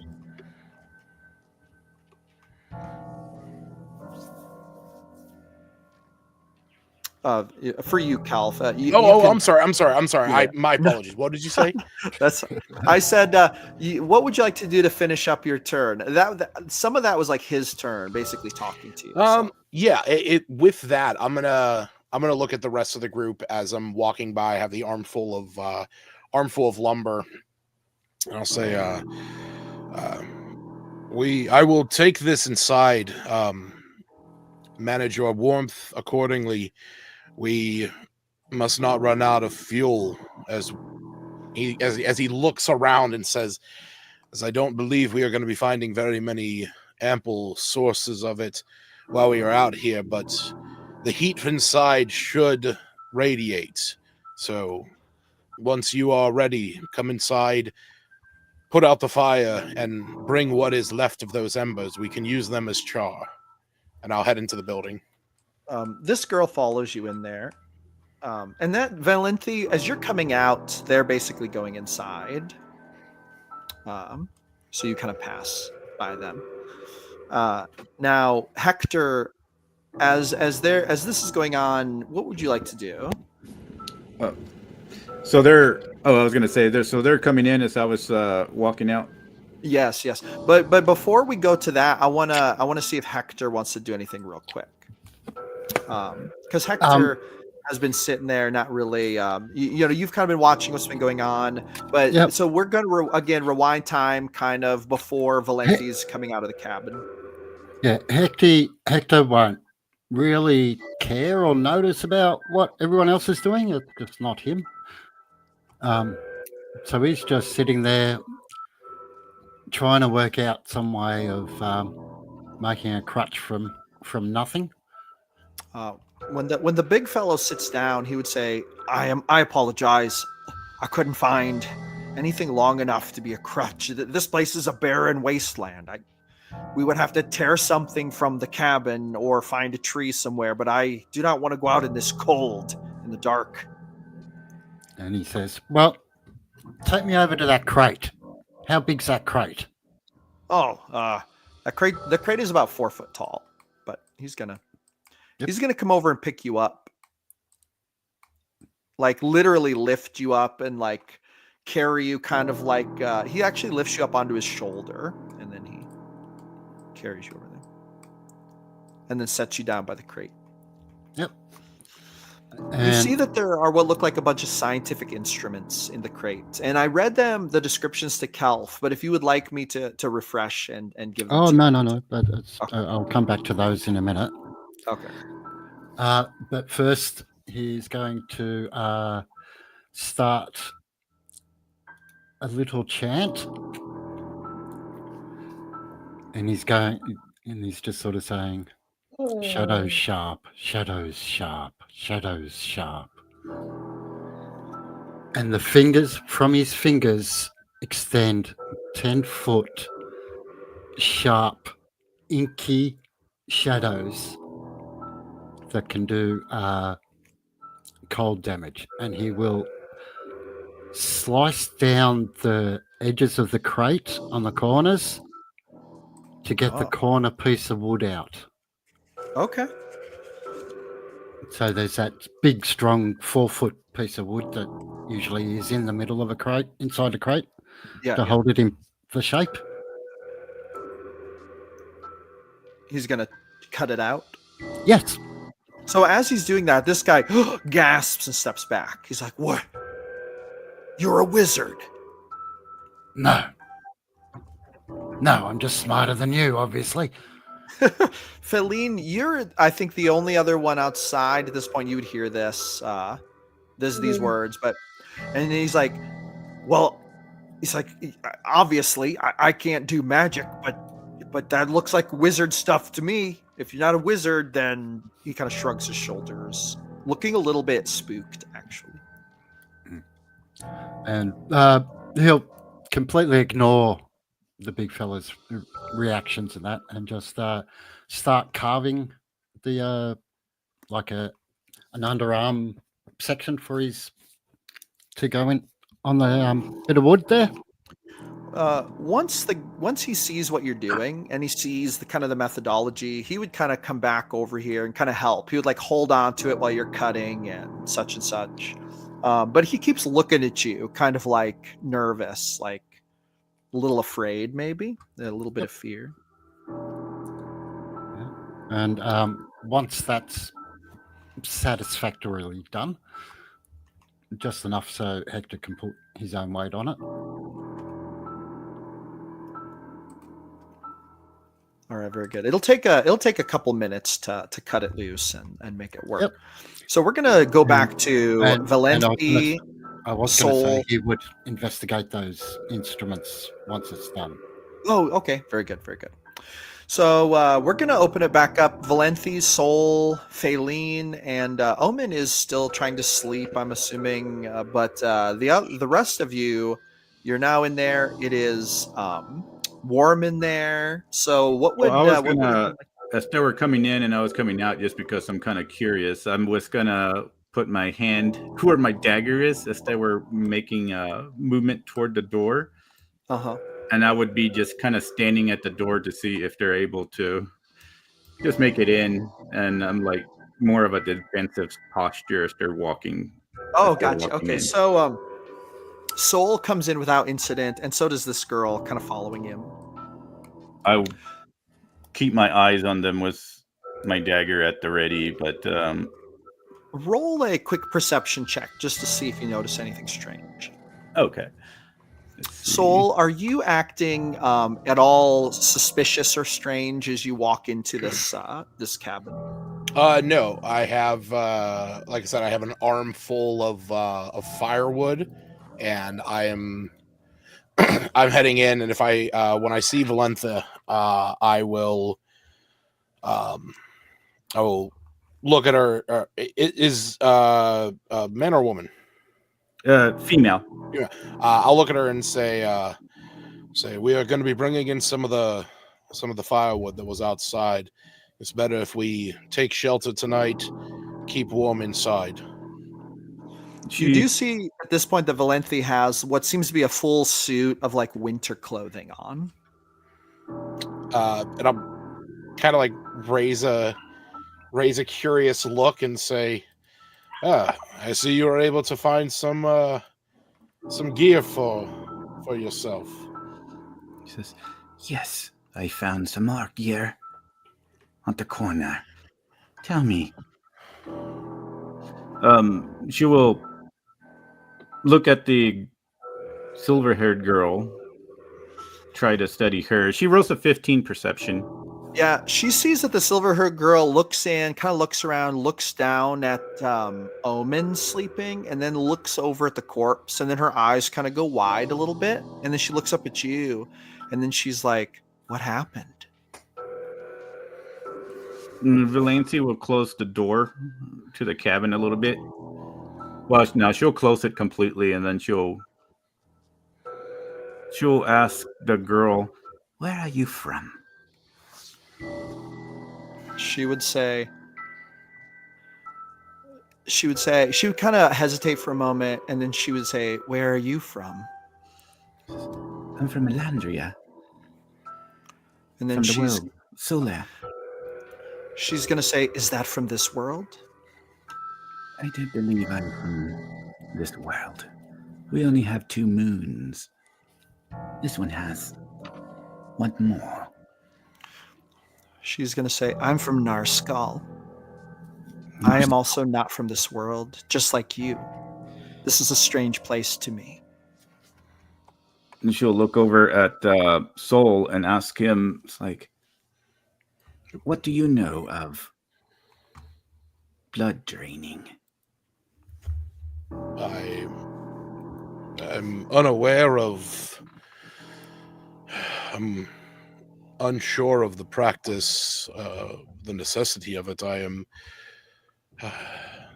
aware that it is a thing in some rituals for medicinal purposes, for bloodletting, the use of leeches and whatnot, more of a She'll natural. hold her hand up as he's talking to cut him off and then move him over toward the body and point at the marks of where the body was, I guess, bit in a sense. This girl would kind of crouch close and watch as well as you're pointing it out. Kelf, do you remember my description of what the wounds were on the corpse? It was 2 bite marks, right? It was actually like it was one on the neck, 2, one on each wrist, and then there was one on one of the legs, right where the main arteries would be. Can I roll a medicine check to see if I can discern any information about that? Yeah, go for it.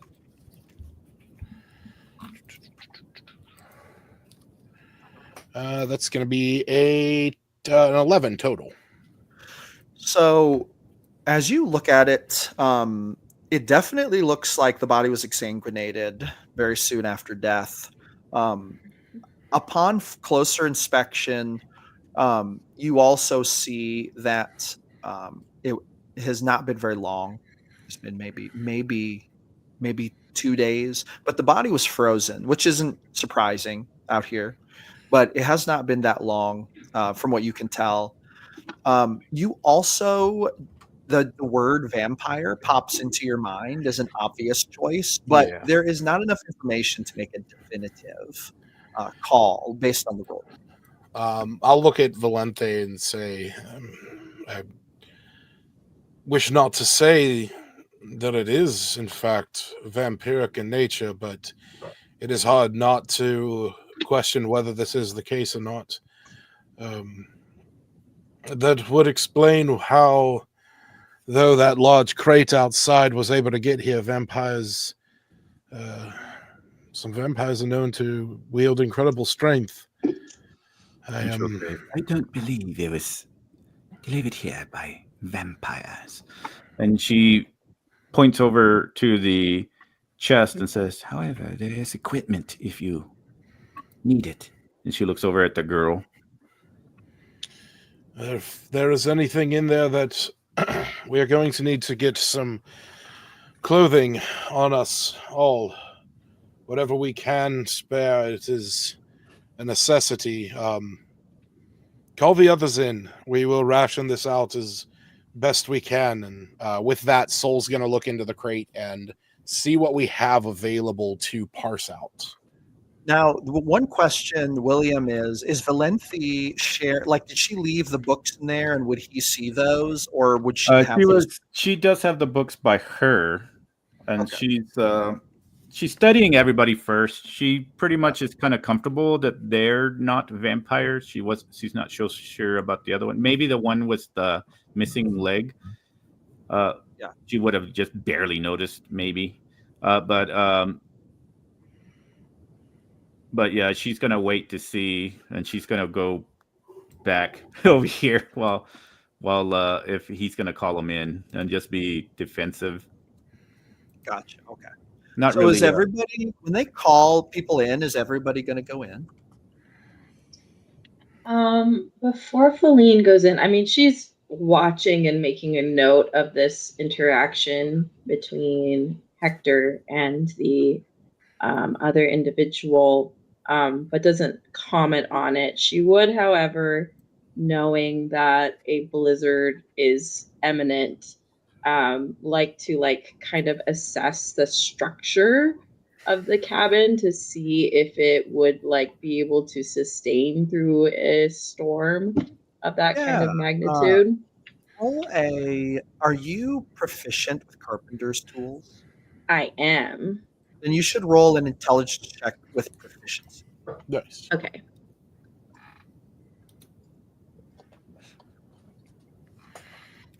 Oh, dang. With proficiency, it is only a 5. So the cabin looks quite sturdy. You don't think there'd be an issue. Okay. At that, she will come inside and kind of take up residence in a corner over here. Actually, I will switch to the other scene. But the big dude says to Hector, and this would basically happen right as Hector finishes his crutch. So before he gets a chance to examine the instruments, but after he makes the crutch, and he would say, "Friend, we should go inside. Let me help you.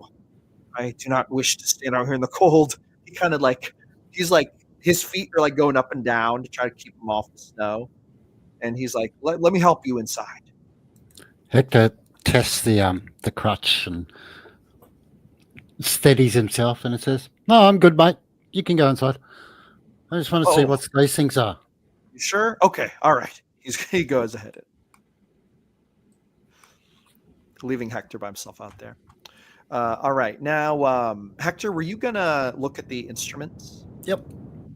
Okay, so we'll do that real quick, and then we're gonna go to the meeting that's going on inside. Because I'm assuming you're gonna look at the instruments while they're having the meeting. Does that sound about right? Yeah. Uh, Basically, so if he recognizes what they are, he's going to cast mending, so he's going to be out there for at least a minute and a half.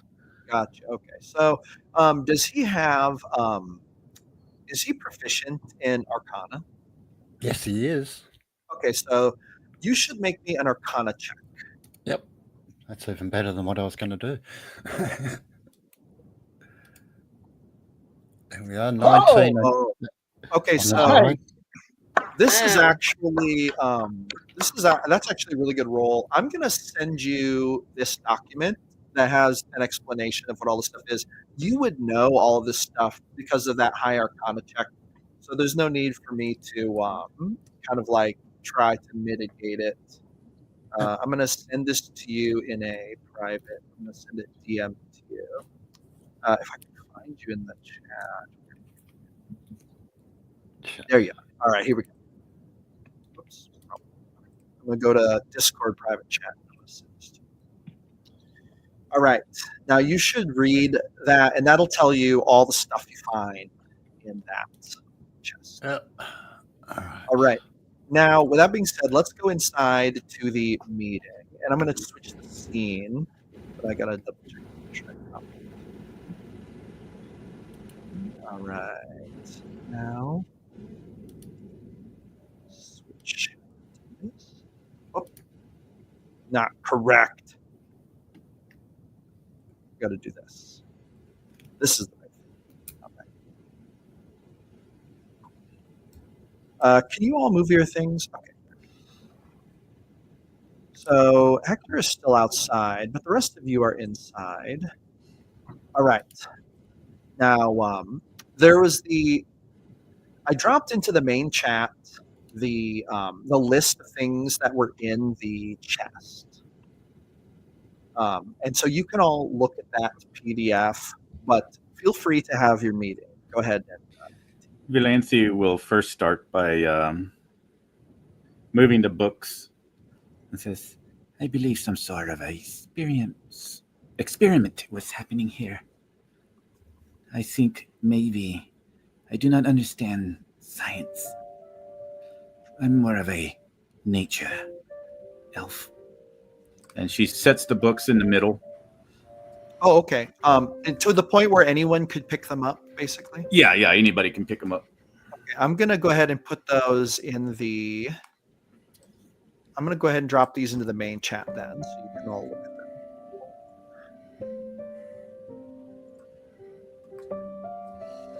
And she'll say, I do believe there might be at this Area 81 some thing with convergence and different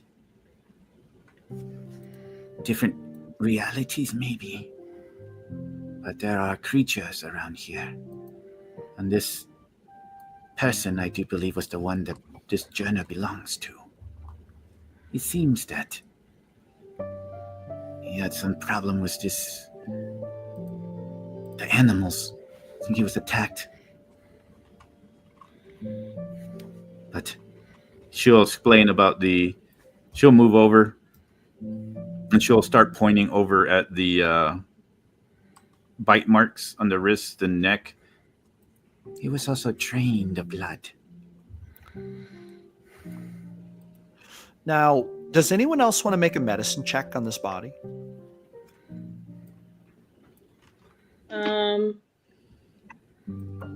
I do.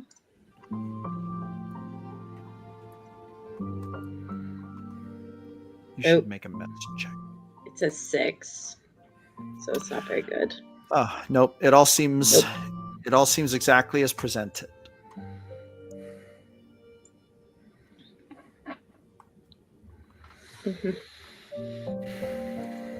Let's see what actually. I'm gonna make a roll here.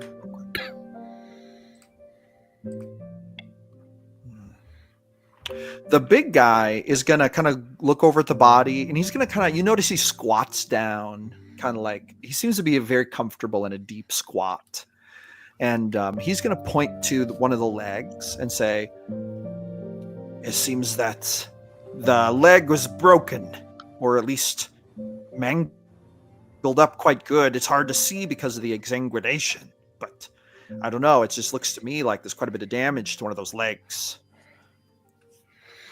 And she'll say, I think in one of the journals, or his journal, he explained about being attacked. And then he stopped abruptly. And she'll point to the journal and the last entry. Feline will just say, well, there are wolf tracks outside, but I do not know if that is what you mean. I mean, I do not know wolves that can just drain blood. It doesn't make sense, but I believe there definitely is danger here, so I don't know if we should keep the fire, but then we have a risk of freezing.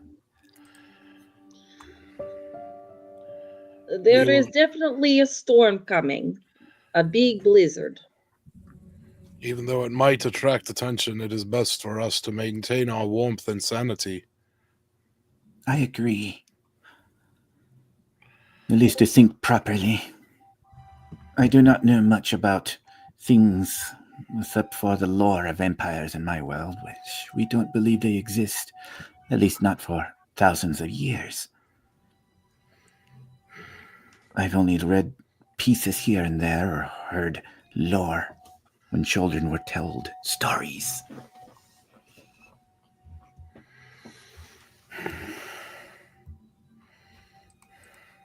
What do you mean? Lore about what? Vampires. The creatures of the night. If anyone knows more details about vampires, please share. But I only know very limited. I unfortunately am unaware of such details. Never had the pleasure of meeting one. Perhaps they were here, such as us. Perhaps they were transported here as well.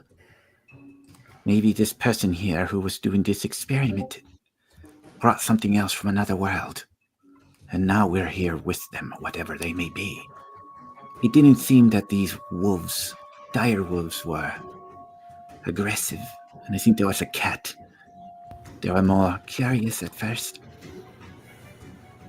But then something else was lurking out there in the night. Something that is now with us. Something that possibly drank the blood of this person after he was killed. You see the big dude kind of be like, wait a minute. What are you trying to say? Are you trying to say, and he kind of looks around at everyone, one of us is a vampire? And she'll say, I don't think we're all vampires. Or none of us are vampires because, well, I didn't invite you in here. Soul, you feel the girl's arm, like she kind of tightens her grip on your arm as if afraid, like the story is making her kind of afraid. And then she glances over at the chest and she would kind of walk over there and start to rummage through it. And you would see her pull out one of the sets of clothing. This takes her like a minute, but Sure. This is just while you guys are talking. And Valancy would also notice if anybody's grabbing the sleeping bag that he threw off or I guess removed from him. This is the first time Feline kind of notices the chest and that Valanthe is clothed and sort of registers, and she's like, whoa. Where did all this come from? What? Who said that you get to wear that? And Valanthe points to the chest and says, take whatever you need from there. Well, we should distribute it equitably, should we not?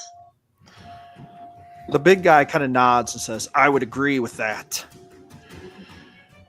Well, then he'll point to the big guy and he'll say, and kind of pat himself like on his chest and pat the big guy and say, The largest of us can self-regulate our temperatures a bit better than the smaller ones. So you lot take your pick of whatever is in here, and we can figure out arrangements. There is a damaged tent in here. We may be able to shear it apart, and I'll look over at the big guy and say, you and I might be able to find some wrappings that way. He kind of nods, looking excited at the prospect of clothing. He's still kind of shivering. Omen's gonna roll over. Yep. Sorry, Omen's gonna roll over, and as he rolls over, he would be like in the same position as the dead body. You all talk much about things called vampires. That thing looks like a victim of a Zhang Shao. A vampire. There is no need for debate. Be on your wares. And then I roll back over and go back to sleep again. What is this thing that you mentioned? What is a Zhang Shao? It is a creature that feeds upon life force through the blood. This girl kind of looks over at him curiously as she's like halfway. She's like pulling on the big snow pants, and then she would say, "Life force? What do you mean feeds on the life force?" She seems a little curious and kind of scared about that idea. It feeds on what brings you life, your energy. It feeds on your soul, your mind, every part of your essence. Takes it away from you and consumes it deliciously. So at this point, be advised that one of the suits of clothing that were in the scavenged gear has been taken by that girl. So she's clothed now. She's wearing like cold weather clothes. But then she would say, "Well, are we all at equal risk?" Or she kind of looks around. Are some of us at greater risk? Like, are there any of us more likely to get targeted than others? That seems like an important thing to think about. Perhaps the larger the soul, the greater the appetite. She side-eyes the big dude. As if trying to calculate whether size of body matches size of soul. But then she doesn't really say anything else. She kind of slinks back over to where Soul is and sits down in the corner, and basically Soul, she just like kind of cuddles up next to your character as if for warmth. Valenthe will ask, what was your character's name that's laying down on the corner? That's Omen. Okay, Omen. She'll look over to there and says, "Are you not cold?" It seems warm enough to me in here right now. And she says, "Very well. This bedroll then is free for anyone who may need it." Please, use it as you will. I will sleep more now. Thank you. Rest well. And during this time, she's also been working on those, crude weapons. I was going to ask how many she would have made. All this was. So she could have pretty easily created. You should roll a survival check. Survival. Let's see. Whoa! Almost accidentally rolled too fast. While he's doing this, Soul's gonna say, "Has anyone seen the young man with black hair? Is he still outside?" The big guy nods his head. He's looking in the crate. Oh my god. 5. So your character has been chipping away, but she's been finding it very difficult to... Did I say that? Or was that a nat 1? Yeah. Okay. So she's been finding it kind of difficult, and would she still be working on it as you're all talking? Yeah, she's going to continue working on it. So as she's doing it, she actually...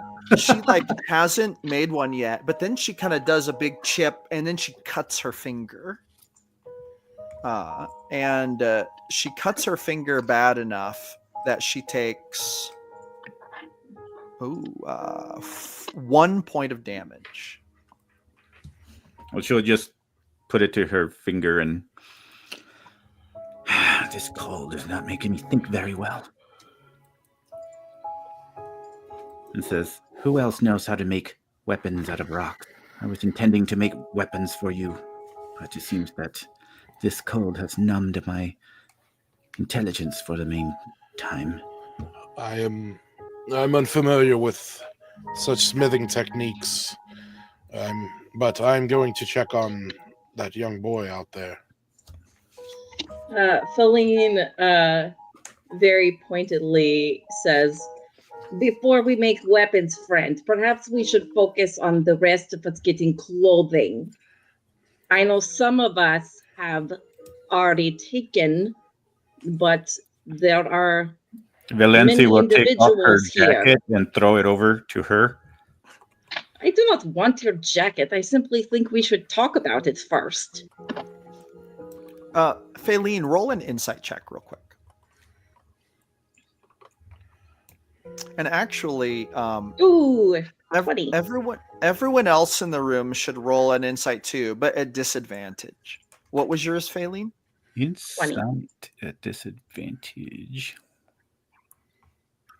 I'm sorry, Feline, I didn't hear what you said. What was that? Oh, it's okay. It's a 20. Oh, a 20? Yeah. As you are saying that and the jacket whole thing, and you kind of mention the clothes, you see this girl over here. She just like, it's like her facial expression just changes to one of like and she like pulls her coat closer around her and kind of cuddles up to well, Soul isn't there, so she's in the corner, but you see her look at you with just this like relatively obvious smirk. Like, what's your problem? that's such a now. Who else made a an insight check? Though I think my largest would be a 10. Okay, so you didn't really notice anything. I mean, just it's just whatever, just people chilling and talking. Well, I did hear her talk about stuff, so I'm gonna go and after reading the journals, she's gonna do her ranger things, and she just leaves the jacket on the floor, and whatever clothing that she had put on underneath it, that's the only thing she takes. Okay. And uses some wood to use her little firebolt spell to go outside.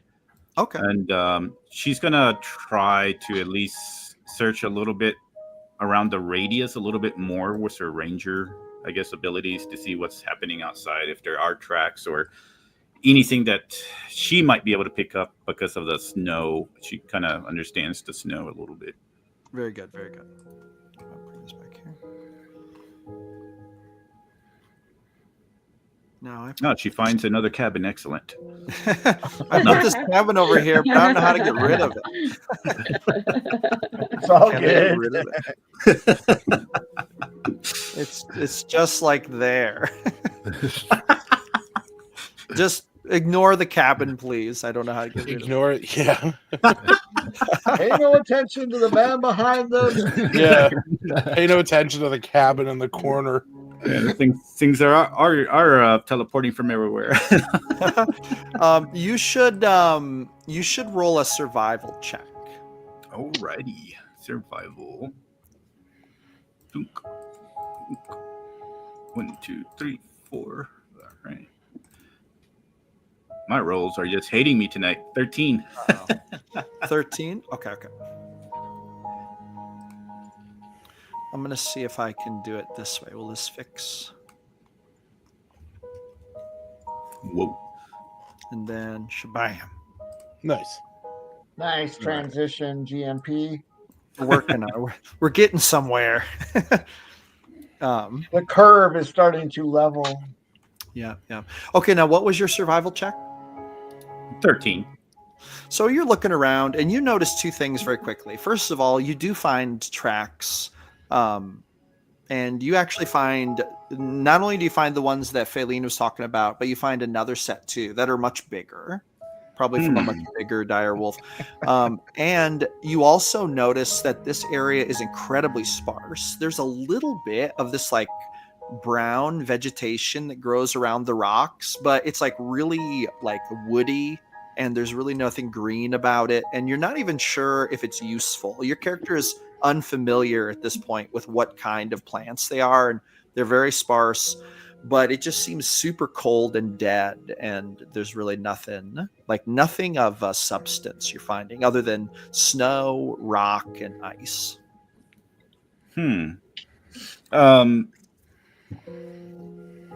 As far as the tracks are concerned, is there a certain distance that I could tell how far off they go in what direction?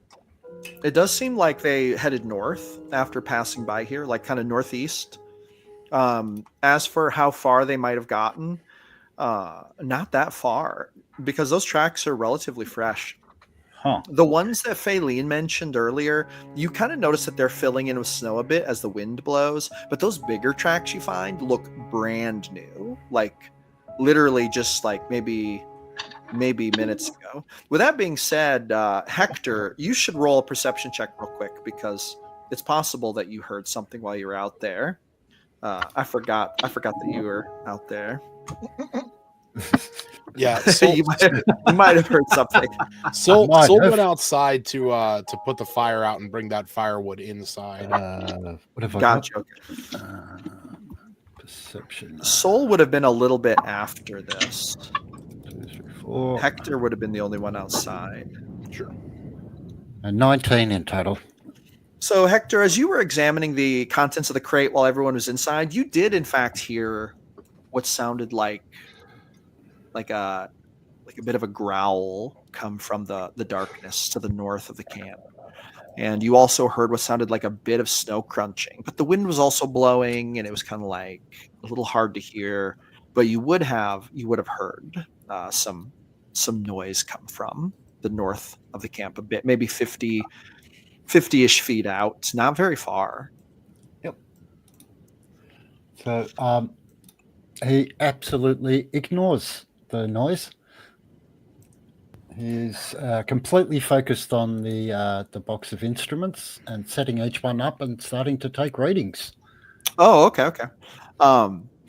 Is he setting them up basically right there by the crate, or is he kind of moving around the camp and doing? Well, he can't move very far, so it's just a matter of I'm not. The descriptions don't tell me how big the machines are, so I figured if they fit in the container, then he could hobble around and operate each one.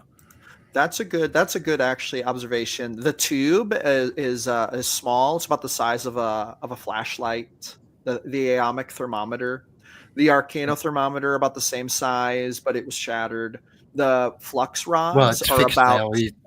It's already fixed. He's been casting mending on all the broken things. So he has mended it back together. Yep. The planar flux rods are about 3 feet long and about 1 inch in diameter, and then the planar resonance sensors, or the sensor. It says sensors, but there's only one. And then the resonator device. They're both handheld. They're big enough to basically fit in the hand, and you hold them sort of like you would a gauge or counter or some other handheld device. But so essentially he can only operate one at a time, though, because he's needs his left hand to hold the cane or crutch to stand up.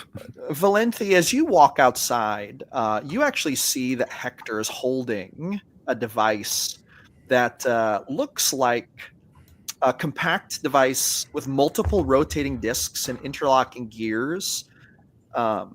It got small gemstones on it that are set into pivoting brackets. The surface of it seems carved with tiny runic symbols, and there's a faint glow emanating from the brass plates. It seems to be powered up and functioning. And you see Hector kind of like basically pointing it around. And you have not seen this before. You've never seen anything like this before. Did I read in the books I was reading? Would she link it to anything in the books? It might be. It might be he actually mentioned a couple things. He mentioned a resonator device in the book, and he also mentioned a resonance sensor, and it looks like it might be one of those things. I will just keep watch and see what happens if it's able to sense anything as I kind of just scour the area. What she's currently doing as these clues keep coming in is she was just mainly looking for anything she might be able to make a trap with, just in case creatures. There are plenty of rocks, and there are planks from the crate, but aside from that, there's also a little bit of rope with the tattered, like the tattered tent that was in the cabin. But and then there were some spikes like that can get driven into the ground. But aside from that, she doesn't see much in the way of really quality natural materials out in the. So nothing to be able to make a trap with, just in case. Well, it's kind of, your character could be creative about it, but you don't. It would seem difficult to dig a pit, and there don't really seem to be trees for snares. Yeah. So she would have to be a little bit like creative in that. Possibly a deadfall. That would actually might not be that difficult here. But now, Hector, you should roll me an Arcana check as you hold the planar resonance sensor. So that. I want that one. I go like that. Oh, there you go. Oh. Now, your character would know as he's holding it. You see that there are some diodes and little like levers on the side. Seems to be fine-tuned adjustments. Would your character access these and try to like dial it in as he's using it? Oh, yes. Yeah. So as he does that, you, Valenthi, you and Hector and Sol, if you're outside as well, you all hear that there's kind of a little whirring sound, and then there's a little like a beeping that comes from the device. And Hector suddenly, it's as if magically this like blip of data enters your brain, almost like telepathically, and you read a basically low level of what they're calling like a 0.4 background noise. 0.4 level of background noise. I would have to look a little closer at one of these documents to understand the. One second. I can tell you what actually that measurement. Yeah. What's the upper measurement on the tool? What's the what now? Upper measurement on the tool. The upper measurement on the tool would be 3.0. That would be pretty high.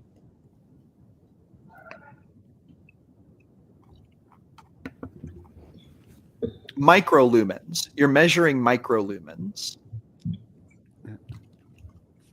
Anyway, that's what you read.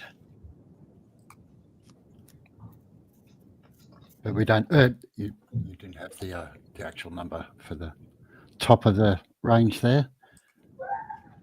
I'm just trying to work out whether it's a very small rating or a very big rating. That's a good question, and it seems like your character may not know at this point. With that being said, there is information in those books. This is out of game. There's information in those books that would give you a clue as to what it is. The books that Valenthi left in the cabin. Okay. But anyway, so with that being said, what would everyone else like to do while Valenthi's out here? Now, Valenthi, are you actually trying to set a trap? I was gonna attempt to, but thinking about it, I think it's better if she can try to at least get the group prepared for an attack, just in case. So she's gonna go back and possibly use the bones of the corpse in order to make weapons from. Okay. So she's gonna go back and just tell everybody well, I don't know what everybody's doing first, but she'll just walk in getting ready to tell everybody. Now, at that point, yeah, we'll just open up the floor. What would everyone like to do? Just feel free to tell me, and it's an open game, open floor. Feline is still very concerned about clothing, and so she does say out loud, like, "What is your problem?" to the girl. But as she does so, she's walking over to the bedroll, and she wants to see about how much fabric is available, like how many potential pieces of clothing could be made from it. It could be, depending on if you want to make partial or full suits of clothing. You could make a full, like 2 full sets of winter wear out of one bedroll. Actually. Okay. So seeing this, she just says, "Is there anything to, I don't know, maybe needles and thread in that box?" And she goes and looks inside and finds the weaver's tools. As she's retrieving those things, that girl walks up to her and says, "There's nothing wrong. I don't know what you're talking about. I'm just trying to stay warm." Okay, maybe you can stay warm without giving shady looks to people and go away. She's like, "Go "What do you to the mean corner." shady? What do you mean by shady?" I don't know, but something is, I do not like it when people are not honest, and she really punctuates the word honest, about what their feelings and motivations are. I do not know you, but where I come from, people only trust each other because they have to. Here, same story, different snowstorm. She's like, "Listen, I'm just like you. I just appeared here from some other place. I don't even know where I am. This sky even looks different than my sky."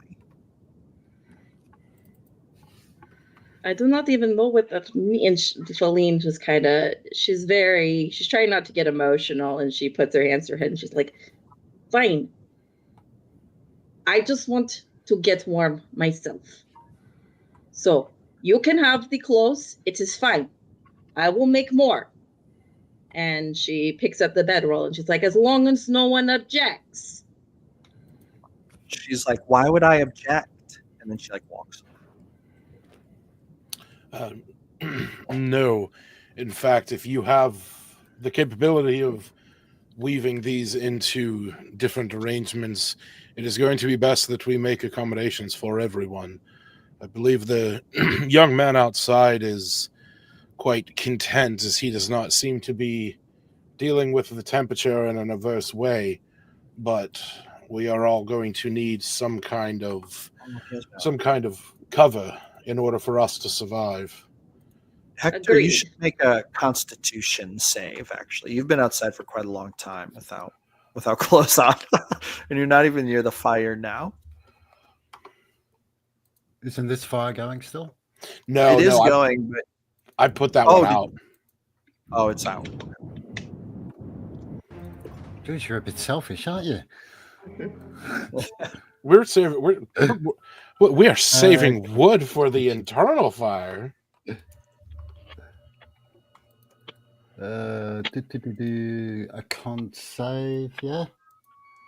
Yes. Yep. And 20. Now I do have cold resistance, naturally. Oh, okay. Then you should roll with advantage.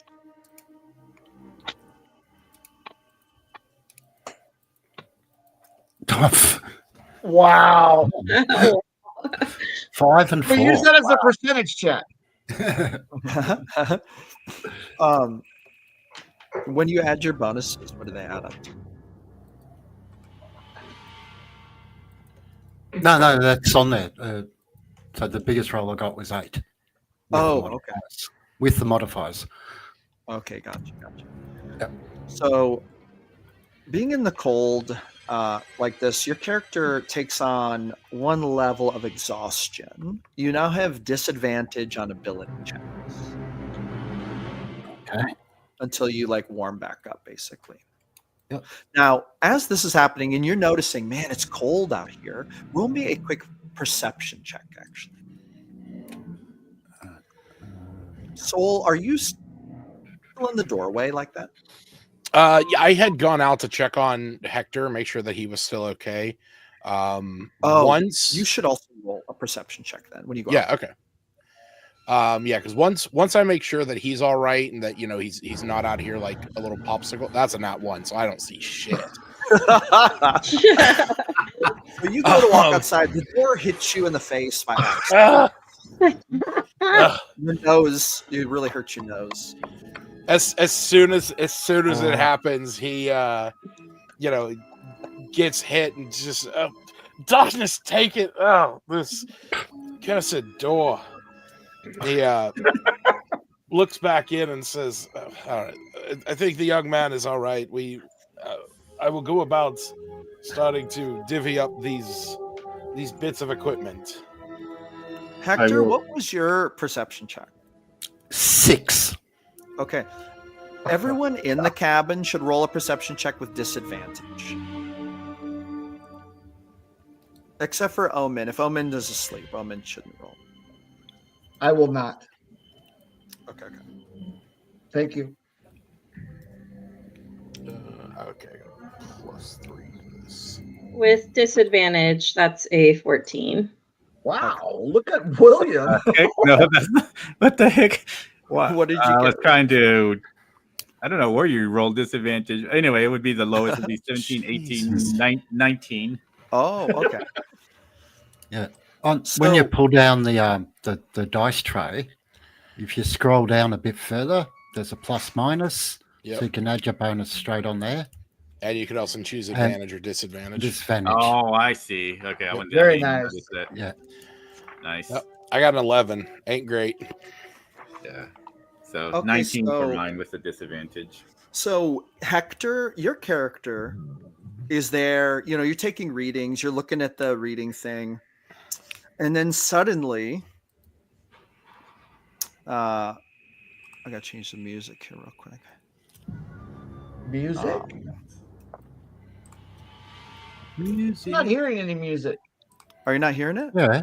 No, I haven't heard it the whole stream. You may have to Thank go God. to the tracks and turn it on. It's automatically muted for everyone until they turn it on, I think. Gotcha. Thank you. No problem, no problem. Now, Hector, suddenly you hear a growl, and as if from nowhere, a wolf suddenly snaps at you. Like it literally walked up to you and it tries to grab you. You didn't see it coming. It rolls a 7 to hit. Does that hit you? No, surprisingly. So it like bites at you and snaps, and it is a big wolf. It's big and black, and you see that its eyes are glowing a bit in the moonlight. Now, those of you inside, Faylene and Valenti, Soul, you did not roll high enough. If I remember correctly, Soul, yours was an 11. Yeah. Is that right? Yeah. So Faylene and Valenti hear outside what sounds like the snapping and growling of a wolf or some kind of animal. But now everyone should roll initiative. All right. Valenti would say, "Damn it, I was too late."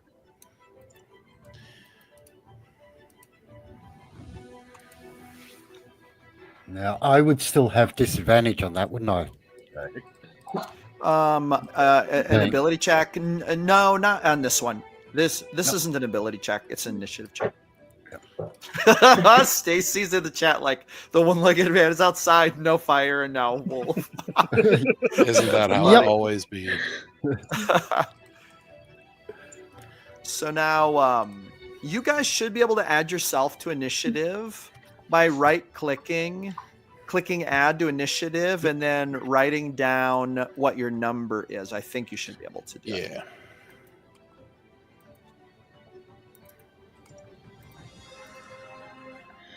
Where do we write the number? In the top left, there's the little cross swords. Oh, I think okay. I might need to be added to that. I'm not in there. Oh, are you not in there? Okay, I'll add you.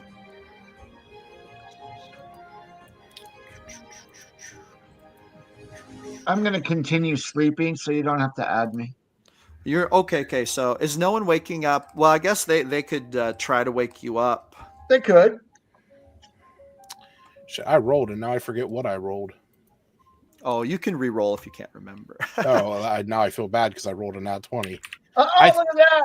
I think it was. It's fine. I legit think it was an Valid. 8.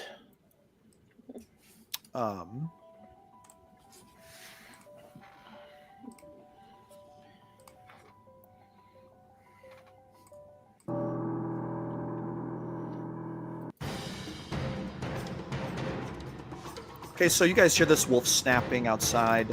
I think we have initiative almost all rolled.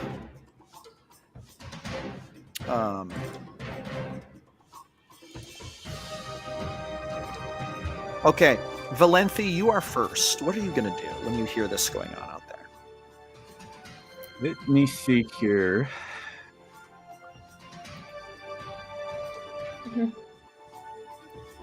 That is vocal, and that is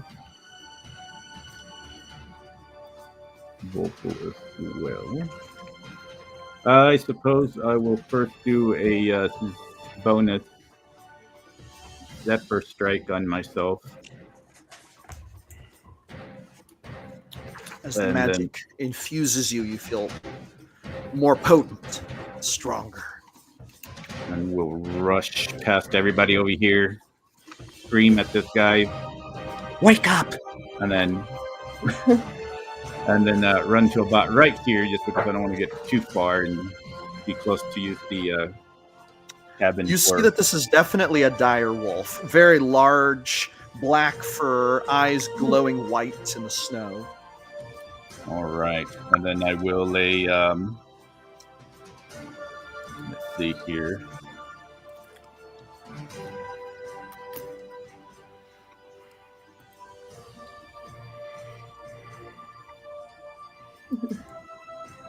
I don't even know if that would be considered a weapon.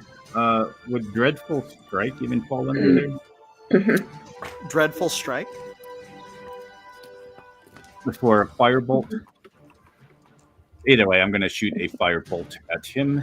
That's a +4. So. Oh, you augment your weapon, I see. 4. For a 17. To hit? Yes. That will hit. All Dang right. it. I can't put this on. I don't know if this even works for Dreadful Strike. I'm gonna post it on the chat or send it. Oh, Dreadful Strike. You mean to add it to your Flame Strike? Yeah, I don't know if that works because it says weapon. Yeah, go for it. You should add it. And then I have the Zephyr Strike. You guys notice it starts to snow a little bit. So that's one action though. So all right, so I'm just gonna do the Zephyr Strike. So that gets me the 8. Oh, look at the snow. It is starting to snow. Nice. Wind is starting to pick up a bit. Snow is falling. Sorry, I'm a little bit slower in this. You're fine. Owl bear here. Okay, so it's okay. It is a little different. And then D8. With that being said, Faylene, you can go ahead and take your turn as well. So that's 5. Okay. So that's 5 damage from Firebolt, and force damage is the 3 force and 2 fire. 3 force and 2 fire. All right, very good. So you hit the wolf, and then it was looking at Hector, but then you hit it, and then you see kind of the sparks fly, and it looks over at you. Its fangs, it's like its lips pull back into a snarl as it beholds what seems to be its new target. 15. So that was 15 feet. Do you split your combat, or do I just stay there? Oh, wait a minute. What's that now? Oh, no, you can go ahead and take your movement. You can finish. Okay, 15, and then I'm going to go about right here to try to use the door as a cover. I don't know how much Okay. cover it would give me, but I'm going to try to use the door as between the door and the I guess the threshold there. Yeah. For Very cover good. if it goes after me, trying to get it to go after. So that's my turn. Shabam. It's Fayleen's turn. Okay, I'm having a hard time telling on the map. Is this a rock or just ground terrain right here? So that is a rock. Okay. Feline is going to, let's see, 1, 2, 3, 6. Move here.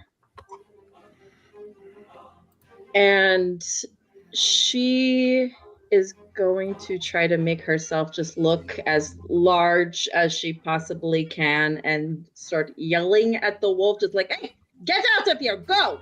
And just sort of like try to like deter it from attacking. Do you have handle animal? Yes. You should make a handle animal check. Nice. Is this as your action, or is this like something you're doing beside your action? Whatever you feel comfortable ruling, I'm fine with either way.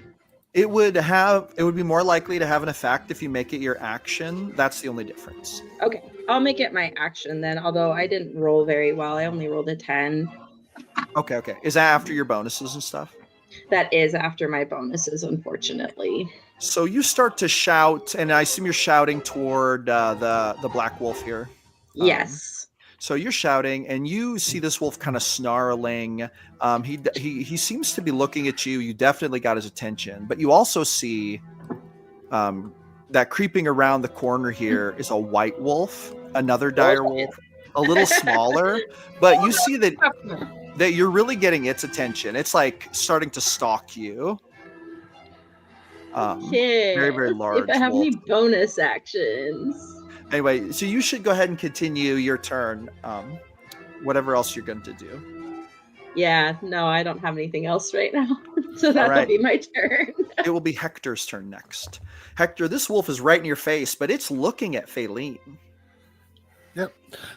Hector sort of looks at the wolf and looks at the instrument in his hand and sort of thinks,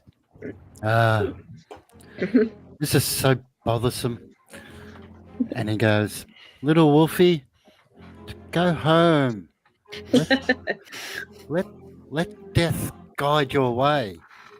And his hand comes down and a giant bolt of radiant energy from the sky comes flying down. Oh. Is 10? this Sacred Flame? Guiding bolt? Oh, Guided Bolt. Okay. Beautiful. That's is that a roll to hit? I think that's a roll. Yeah. 10. Gotcha. Yep. So it is a roll to hit. So I want that one and that one. 1, 2, 3, 4, 5, 6. Is this at disadvantage considering exhaustion? No, this is not an ability check. This is an attack roll. Yep. There you go. Beautiful. Oh, nice. And then you do 1, 2, 3, 4 of them. Oh, wow. An 18 definitely hits. And 17 radiant damage. Ooh. Boom! So the wolf suddenly yelps. You guys hear a piercing yelp as the bolt hits the wolf in the neck, and it kind of like jumps backwards and looks back at you, very startled. Starts to snarl at Hector again now. Definitely Hector has full attention. Anyway, continue with your turn, Hector. Yeah, that's about all he can do at the moment. All right. He's not going to try and walk away. He's not going to. Okay. Yep. We got Soul next. It is your turn. I will rush out of the building now that I'm aware that there is something going on. And you said that being that the way that the door is going to open, I'm going to see the one up by Hector first. Yes. I am going to look at the young white-haired girl as I'm running out and say, "Stay in here. There's danger out there. You are safer inside." She's gonna say, "Be careful, don't get hurt. They're dangerous. Wolves are dangerous." I hate her.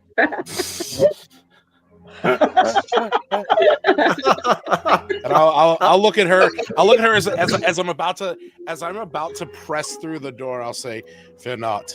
Lathander's light guides me," and my hands will start to glow as I head out there with some divine energy. And seeing the one next to Hector, being that he just cast guiding bolt, this one's now glowing, if I'm not mistaken. Because Hector, would it be glowing after guided? I was just reading that. I was just rereading that. Guiding bolt gives advantage to the next attack. Yeah, the wolf is glowing, and it's got a big burnt spot on its neck where the bolt hit it. Then Sol will see Hector with this lupine beast in front of him, throw his hands together and shout, "Let the dawn's brilliance shine!" And I will also shoot a guiding bolt at this monstrosity. Shit! Guided bolt. Sorry, I forgot to roll twice. Springs forth. That was an 8, and so that would be 19 to hit. That will hit. Roll damage. All right, so Hector, the side of your face, you feel the heat as the guided bolt slams into the wolf, flying past your face. You see sparks erupt. How much damage is that? 15. 15. Nice. So this wolf yelps, and then it staggers backwards. Its two back legs kind of give out as it falls back onto its haunches, and then you hear it kind of whining and panting as its head kind of lolls back and forth. It seems to be teetering on the edge of unconsciousness. Another large wound in his side. Okay, go ahead and continue your turn, Sol. I will ask Hector, are you hurt? No. All right. And then that's gonna be my turn.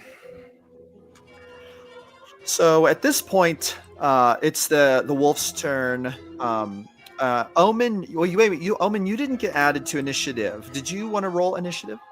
No, sir. I only rolled over when I heard all the commotion.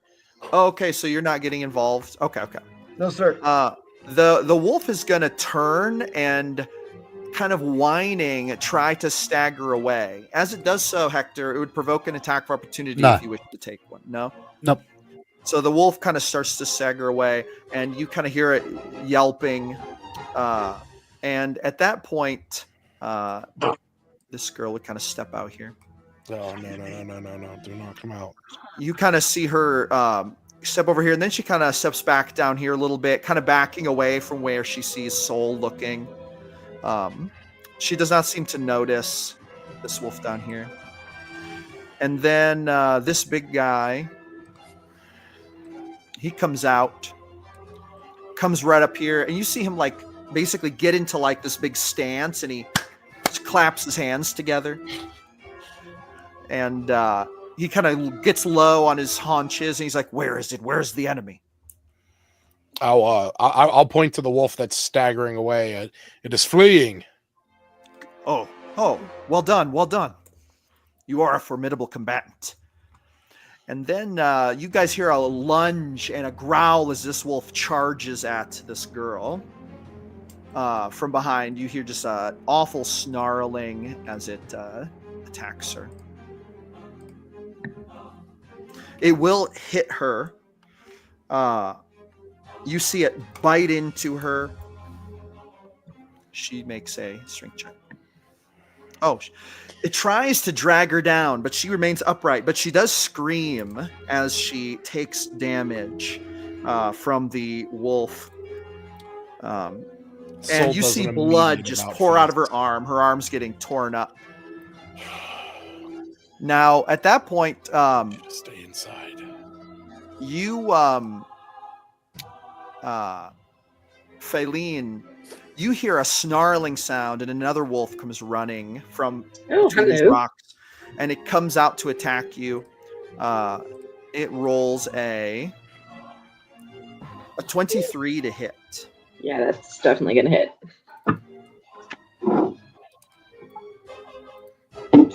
It deals 8 points of piercing damage as its jaws sink into your arm. Okay. Feline just kind of like grunts, but tries to take it in stride. Now you have to make a DC strength saving throw of 13 to avoid getting knocked prone. Okay. Yeah, that's a 4. Uh-oh. Uh-oh. Character suddenly falls down prone. I have some markers of some kind. Can I put them on? Do it. Condition marker. Where's the prone one? Oh, there it is. That's funny. Is it the? Yeah. There's the prone marker. Nice. Your character falls down. This will take us to the top of the order. It is Valenthi's turn. All right. Well, this is unfortunate. Valenthi. Oh. And while Valenthi is going, Faylene, you can also take your turn. You guys can go at the same time since it's a pretty clear cut combat. It's not very complex. She'll go here and will attempt to strike at that wolf, that mauling the angry lady. And she'll try to attack it to get its attention. That'll be a 16 to hit. That will hit. All right. It's 3 fire damage.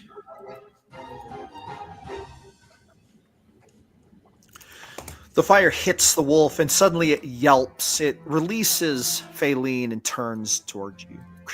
Upside down, apparently. Excellent. So at that point, I will. Oh, go ahead. I will move here.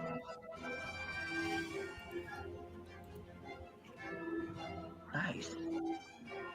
And that will be my turn. Actually, Oh, go ahead. no. Actually, I can do that at the end, I think. Okay, so then I'll drop my concentration on Zephyr Strike, and then Hunter's Mark him. Oh, Hunter's Mark number 3. Yeah. Let's So see. I already did that one, and then that one. So yeah, at the end of that one, I'll just Hunter's Mark that one, just in I'm gonna case it's add still that. up the next round. There we go. Shabam. Got the Hunter's Mark. And that will be my turn. All right. Now it is 10 o'clock. My thinking is we could finish this round of combat and then wrap up. Does this sound agreeable to everyone? Sure. Sure. All right. Very good. Very good. If Faylene, it is your turn. So as the wolf turns, Faylene, again, because she's very particular about not letting people know that she has magic at this time, she's going to use a sorcery point to do a subtle spell. So she casts it without using any verbal, somatic, or material components. Oh, okay. And try to subtly cast like ice knife into the wolf next to her without drawing attention to it. Is she going to basically go just totally hiding her motion or make it look like a punch or something? She will try to make it look like a punch or something. She wants to use the environment to her advantage. Then while you're doing this, roll either a stealth or a deception, whichever is higher, while you roll your attack roll. Deception is a 22. Okay, so if anyone actually just while Faylene's finishing her turn, everyone who's outside roll a perception check to see if they can spot that Phalene's using magic with a 22 DC, but it looks like she's punching the wolf. If you don't make a 22, Oh, nice. Or not. but continue, Phalene. You can continue with your turn. Unfortunately, she only rolled a 6 on her attack roll. So, Unfortunately, you hit the wolf with the spell, but the natural armor is too thick. The thick hide of the wolf. Would you like to make any movement or do any bonus actions? No, I don't want to take an opportunity attack. So I will stay here. All right. It is now Hector's turn.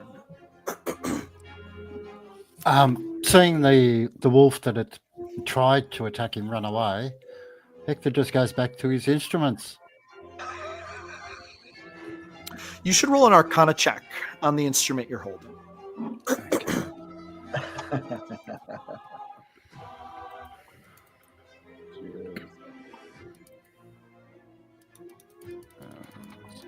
Nine and this.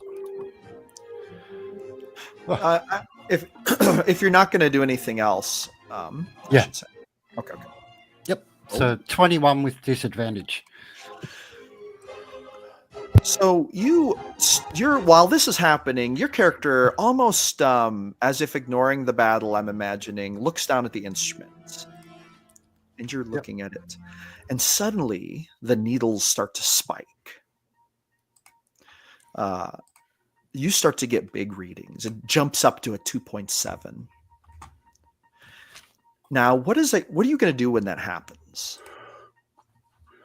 Sort of spin around as best I can and see if I can locate the direction of the spike. So when you kind of spin around, you realize that when you turn, you see something up in the sky. Now, this isn't quite accurate because this is fire and that's not what you're seeing. But this is for size. When you look up in the sky, you see something that almost looks like the Aurora Borealis up in the sky. And it's way up above you. It's about 100 feet above you. And it's directly centered over where you are now. And you just, this instrument that you're holding is just like, it's like oscillating, it's ticking, it's beeping. And you see this aurora seem to open out of nowhere. You've never seen anything like it, but it does look faintly familiar. As you were tumbling through whatever happened earlier, you kind of felt like you saw some aurora. Now that you think about it, it kind of jogs your memory just a little bit. Now, with that being said, we're going to go to Soul's turn. Soul, it is your turn. All right. So seeing this thing go after the young girl behind me, Soul is going to immediately turn and head to defend her. And I think with that, I am going to I think I'm just gonna do what I just did, and I'm gonna cast Guiding Bolt at that white one just to the south of her. The number 2 there? Yes. Gotcha. Very good. Roll to hit. While he's doing that, Hector, you should roll me a perception check, another one real quick, about something different. That is not going to hit. That's a 7. Uh-oh.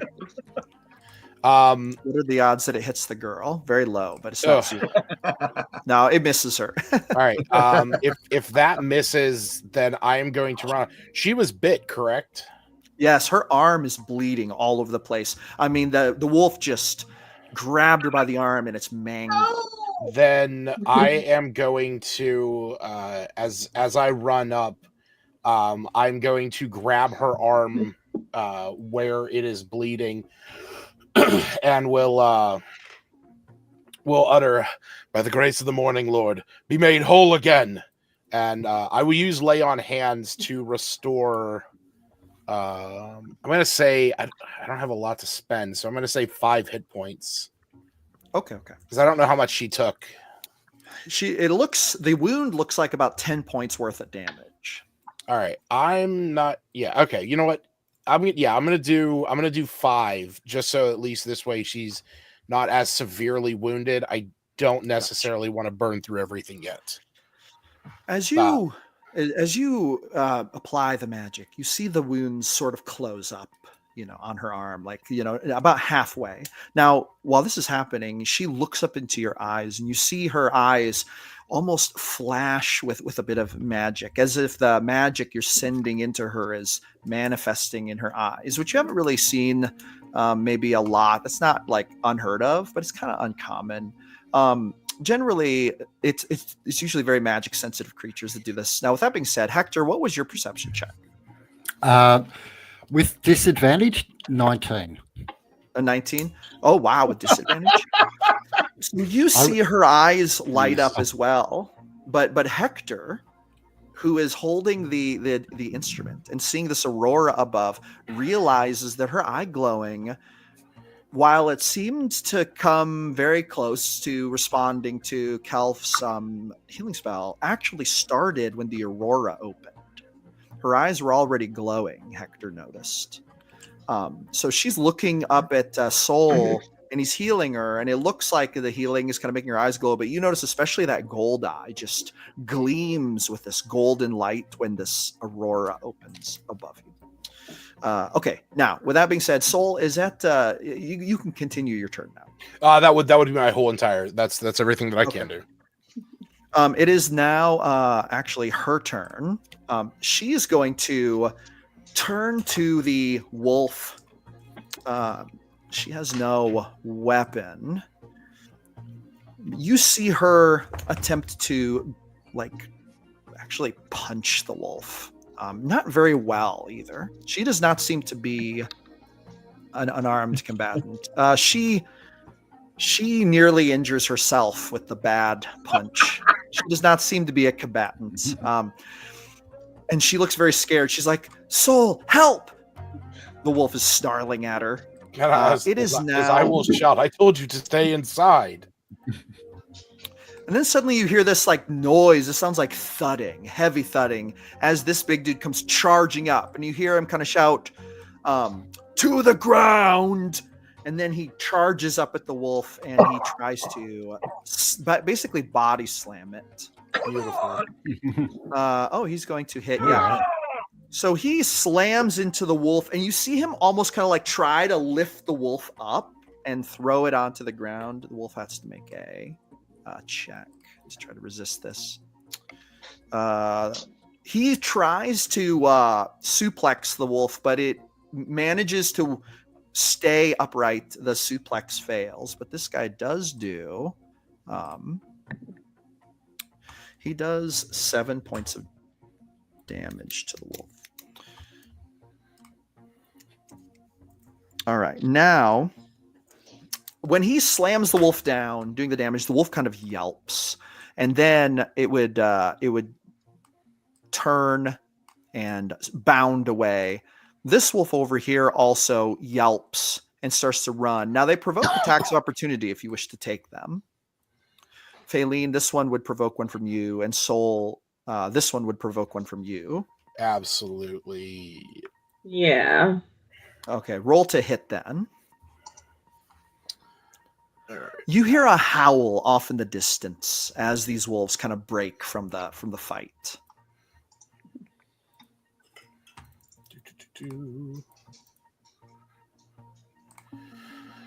15.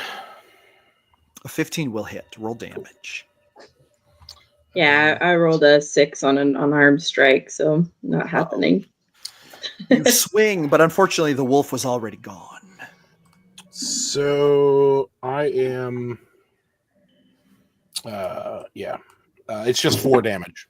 That was an unarmed strike. 4 damage. Mm-hmm. Okay. So the wolf does take damage. However, it's not enough to put it down, and you see it basically run off into the darkness. It takes its turn to dash out, leaving you guys now in the stillness of the air. The snow is starting to fall. The wind is feeling colder. Faylene, you sense, like, you feel the wind. You realize the blizzard is quickly incoming. And with that, that's where we're going to leave it for the night. One more thing is going to happen quickly before we end. Hector, your character was taking readings of this. You know, you look down at the instrument. Suddenly, the instrument just shuts off. And then when you look back up into the sky, you see that whatever it was, whatever that light was, is gone. And suddenly the reader has fallen silent, and you may even ask yourself, whoa, like, that went away so fast. Did I really see that? Was it real? But there you are, standing there with the instrument in hand. No readings coming through, and that is where we are going to end the session. And with Beautiful. that, I'm going to go ahead and hit this end stream. Thank you all for watching very much. I appreciate everyone. Episode 1 in the books. Episode 2 coming up on the following Tuesday. So thank you all so much. Thank you, wonderful players. You did an awesome job. I had a lot of fun. And I will be back. And we will all be back next Tuesday Yeah. to see what happens in the next installment of the Barren Lands.